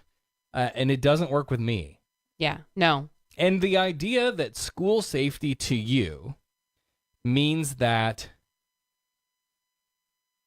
as long as I get to keep my guns, that's the most important thing. Right. Step one, I keep my guns. Step two, how do we stop kids from coming into schools and shooting them up? Well, obviously we need to put fences all the way around with, the barbed wire that they have at the prisons. Right. Which have maybe a guard tower would be a good idea. We're going to double the number of police officers that we have in school. I'm not sending my child to military school, and I'm not sending them to a police state. It's not boot camp. I don't want yeah. my child's school experience to be like that. It's hard enough for me, and it's like a double-edged sword. Like, our kid goes to a great school. Yep. There's a gate, like a brick wall. Yep. Wrought iron gate it's all pretty the way secure. around. You can't get in there unless you go through the office. And when you go into the office, it's this huge desk. And, the girls at the desk, they'll take anybody out. It ain't belong there. But even then, with the touch of a button at the desk, all the buildings can go locked down. Right. So it's very safe, right? And that it bothers me that that's the kind of school he's in. Mm. But it doesn't feel like in the inside. It doesn't feel like you're Right. that like you're like locked up in there. You're like it's comfortable. But I can't imagine like having to go into a school and walk through like metal detectors and X-ray machines and all of this stuff that people have suggested to make schools safe. I'm like, yep. Really, is that necessary? Because it already feels like in a lot of cases, it's too much already. Yep. Listen, our proposal was very simple. It is, if you want to shoot off a gun that can fire 60 bullets in 60 seconds, you ought to join the military. Yes. That turning our streets and our communities, our neighborhoods, and in our schools into war zones is unacceptable. It is no coincidence that Pulse nightclub would happen here. No coincidence that what happened at Marjorie Stoneman Douglas and the everyday gun violence that pervades far too many communities all across the state of Florida. We've got to check the NRA. They will not run roughshod over the state of Florida. And there are common and decent solutions that we can employ to make that happen without offending the Second Amendment.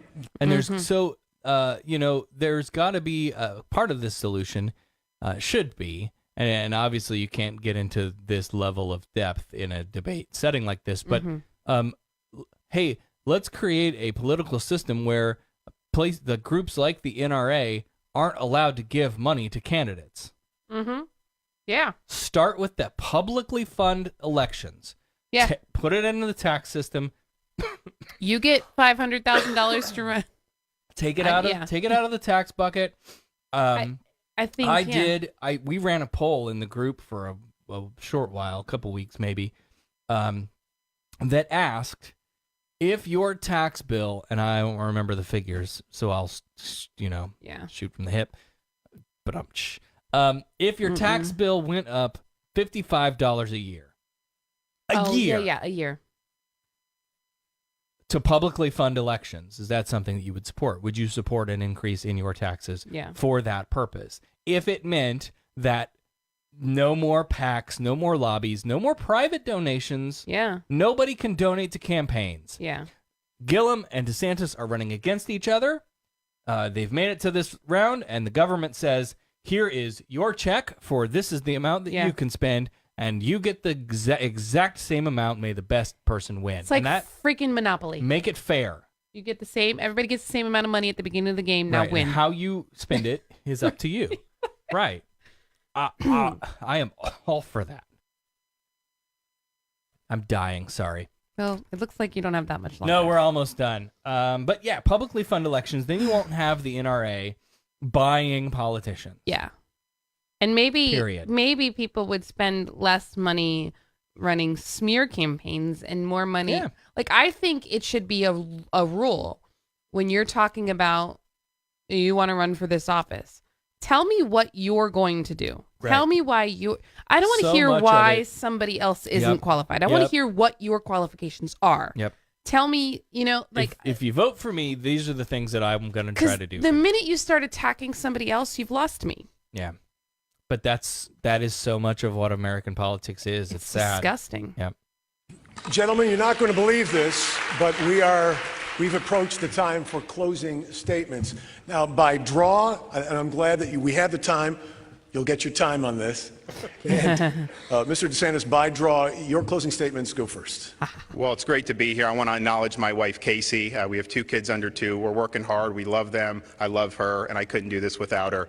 I'm Ron DeSantis. I'm an Iraq veteran. I'm a former prosecutor, and I am on a mission to protect Florida's future. We've got to protect Florida's economic momentum. We can take it to the next level. We can bring in high-paying jobs and grow high-paying jobs here, but you got to keep taxes low. You can't go in the direction like Andrew wants to do of tax increases. I'll also protect the environment Floridians enjoy. We will solve the water quality problem. We'll restore the Everglades and stop the toxic algae discharges. We've got to do it. That's just who we are as Floridians. I'll also protect our communities, and that means working with law enforcement, not aligning with groups like Andrew has who are hostile to law enforcement. The police need to know we have their backs. They're risking their lives for us. The least we can do is stand by them. And finally, I'll make sure to do it with honor and integrity. As a naval officer, we always put honor, courage, and commitment first. I'm not a career politician. I'm someone who's gotten into this and tried to stand by taxpayers every step of the way. As governor, I'll stand with you, the hardworking taxpayers of Florida, and I will protect Florida's future. All right, Mr. DeSantis, thank you. I want to make sure that, Mr. Gillum, you get all of your time, so if the audience would let you go ahead with your closing statements. Well, I'll simply say thank you again for the evening. I've thoroughly enjoyed the opportunity to have a conversation about the vision for the future of this state. As some of you all know, I am from Miami. I grew up in an area called Richmond Heights. Because my mother and father both had blue-collar jobs, we would get up early and sleep a little bit longer at my grandparents' house before they would get us up and ready for the day. My grandmother had a dual ritual. One, she would anoint our head with oil. It was called blessing oil, make sure that we would be okay as we traveled through the day. And second, she would say, boy, go to school, mind your teachers, get your lesson, and one day bring it home. In Trump's America, so many of us have forgotten that we're in this thing together, that the only way we can climb higher and further is to be on our neighbors' necks, on their backs, and to suppress their own potential. Well, we have an opportunity on November 6th to send a loud, unapologetic, and convincing message that common sense and decency still prevails right here in the state of Florida. I'm proud to be the mayor of Tallahassee, but I will greet you next as the next governor of the great state of Florida. Thank you. All right. Look at that crowd. I expected that. Gentlemen, Right? I want to offer my personal thank you for being part of this. I have 15 more questions. If you'd like to hang around, we can do another 3 hours. We don't have the time, but I want to thank both of you as public servants, both running for this office or lead the state of Florida, for being here tonight, participating in this. My heartfelt thanks again to both of you. And thanks to you as well. I can't hear myself. The audience has enjoyed this debate. Make sure to vote. Election day is November 6th. I think it's been a great night for American democracy. Good night. So there you go. Andrew Gillum, Ron DeSantis. I think I'm still Team Andrew Gillum. I think if he doesn't win, I'm probably going to eat 45 gallons of ice cream and just cry. Well, we'll be here live on eating gallons of ice cream. Hopefully not eating gallons of ice cream. We'll be here live on I'll have a election night. celebratory scoop. Yes. You can either celebrate with us or commiserate and cry with us. We're hoping. I'm hoping it's a celebration. But vote. Get out there and vote. Know what your local races are. Research your amendments. Research, yes, definitely. You're in Polk County, please vote for the half cent. Yes. We didn't talk about that last night, but let's add that. The Polk County has a half-cent sales tax for the schools, which is a continuation of an existing tax that has been in place for a while. So the referendum question is, should we extend the half-cent sales tax? It's not a new tax. You're already being taxed. And it's sales tax, so it's not just you. It's any tourist that comes into our state and buys. So basically, we're making the tourist pay for our schools.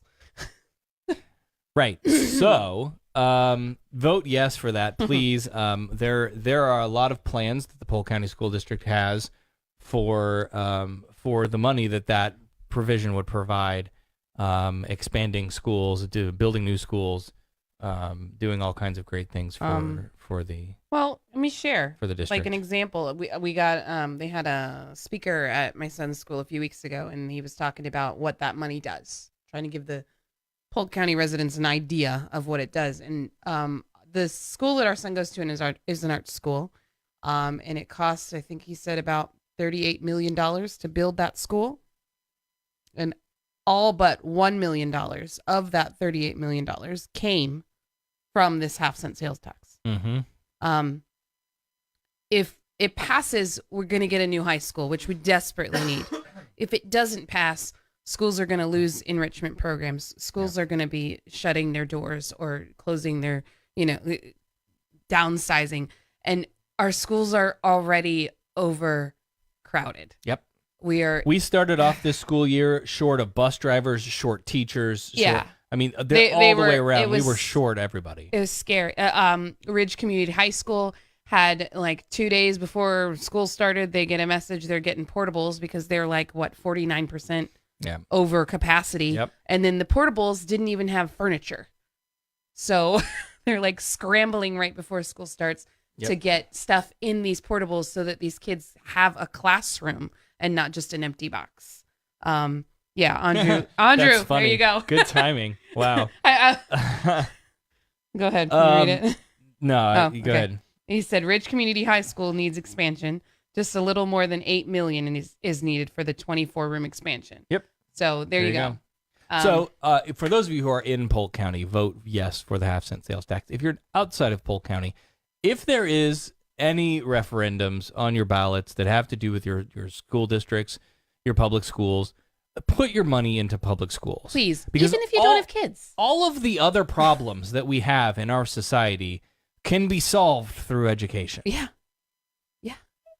The crime, you start it in the beginning. All of the problems that if we invest in our kids when they're kids, they will grow up to be better adults. I had a guy tell me, I only vote for president, and I said, what? And he says, oh, this is school board crap, and it doesn't affect me. And I'm like, what? Sure it does. He's a single guy. He's my age. Yep. And I'm like, how can you say it doesn't affect you? He's like, oh, I don't have kids. Yeah, but it's your neighborhood. You're living here, your community. I mean, yeah, it's going to affect you. You might not know it, but it does. So on that note, we're going to call it a night. We'll be back this coming Saturday at normal time, 8 p.m. Eastern, live on the Facebook Live. And then Tuesday night, we'll see you for election night coverage. And we'll be doing that live all night long with some special friends. Yeah. Until then, we'll see you Saturday. You've been listening to Sarah Talk. Bye. Sarah Talk is made possible by listener support.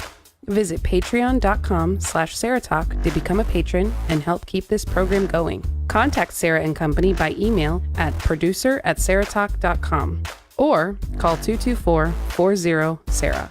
That's 224-407-2724. And follow us on social media, facebook.com/SarahTalkRadio and on Twitter @SarahTalkRadio. The opinions and information provided on this show are intended for entertainment purposes only. All opinions are solely that of the hosts and their guests. We make no representations as to accuracy, completeness, timeliness, or validity of any information and will not be liable for any errors or damages. Sarah Talk is a production of Sarah Austin Media.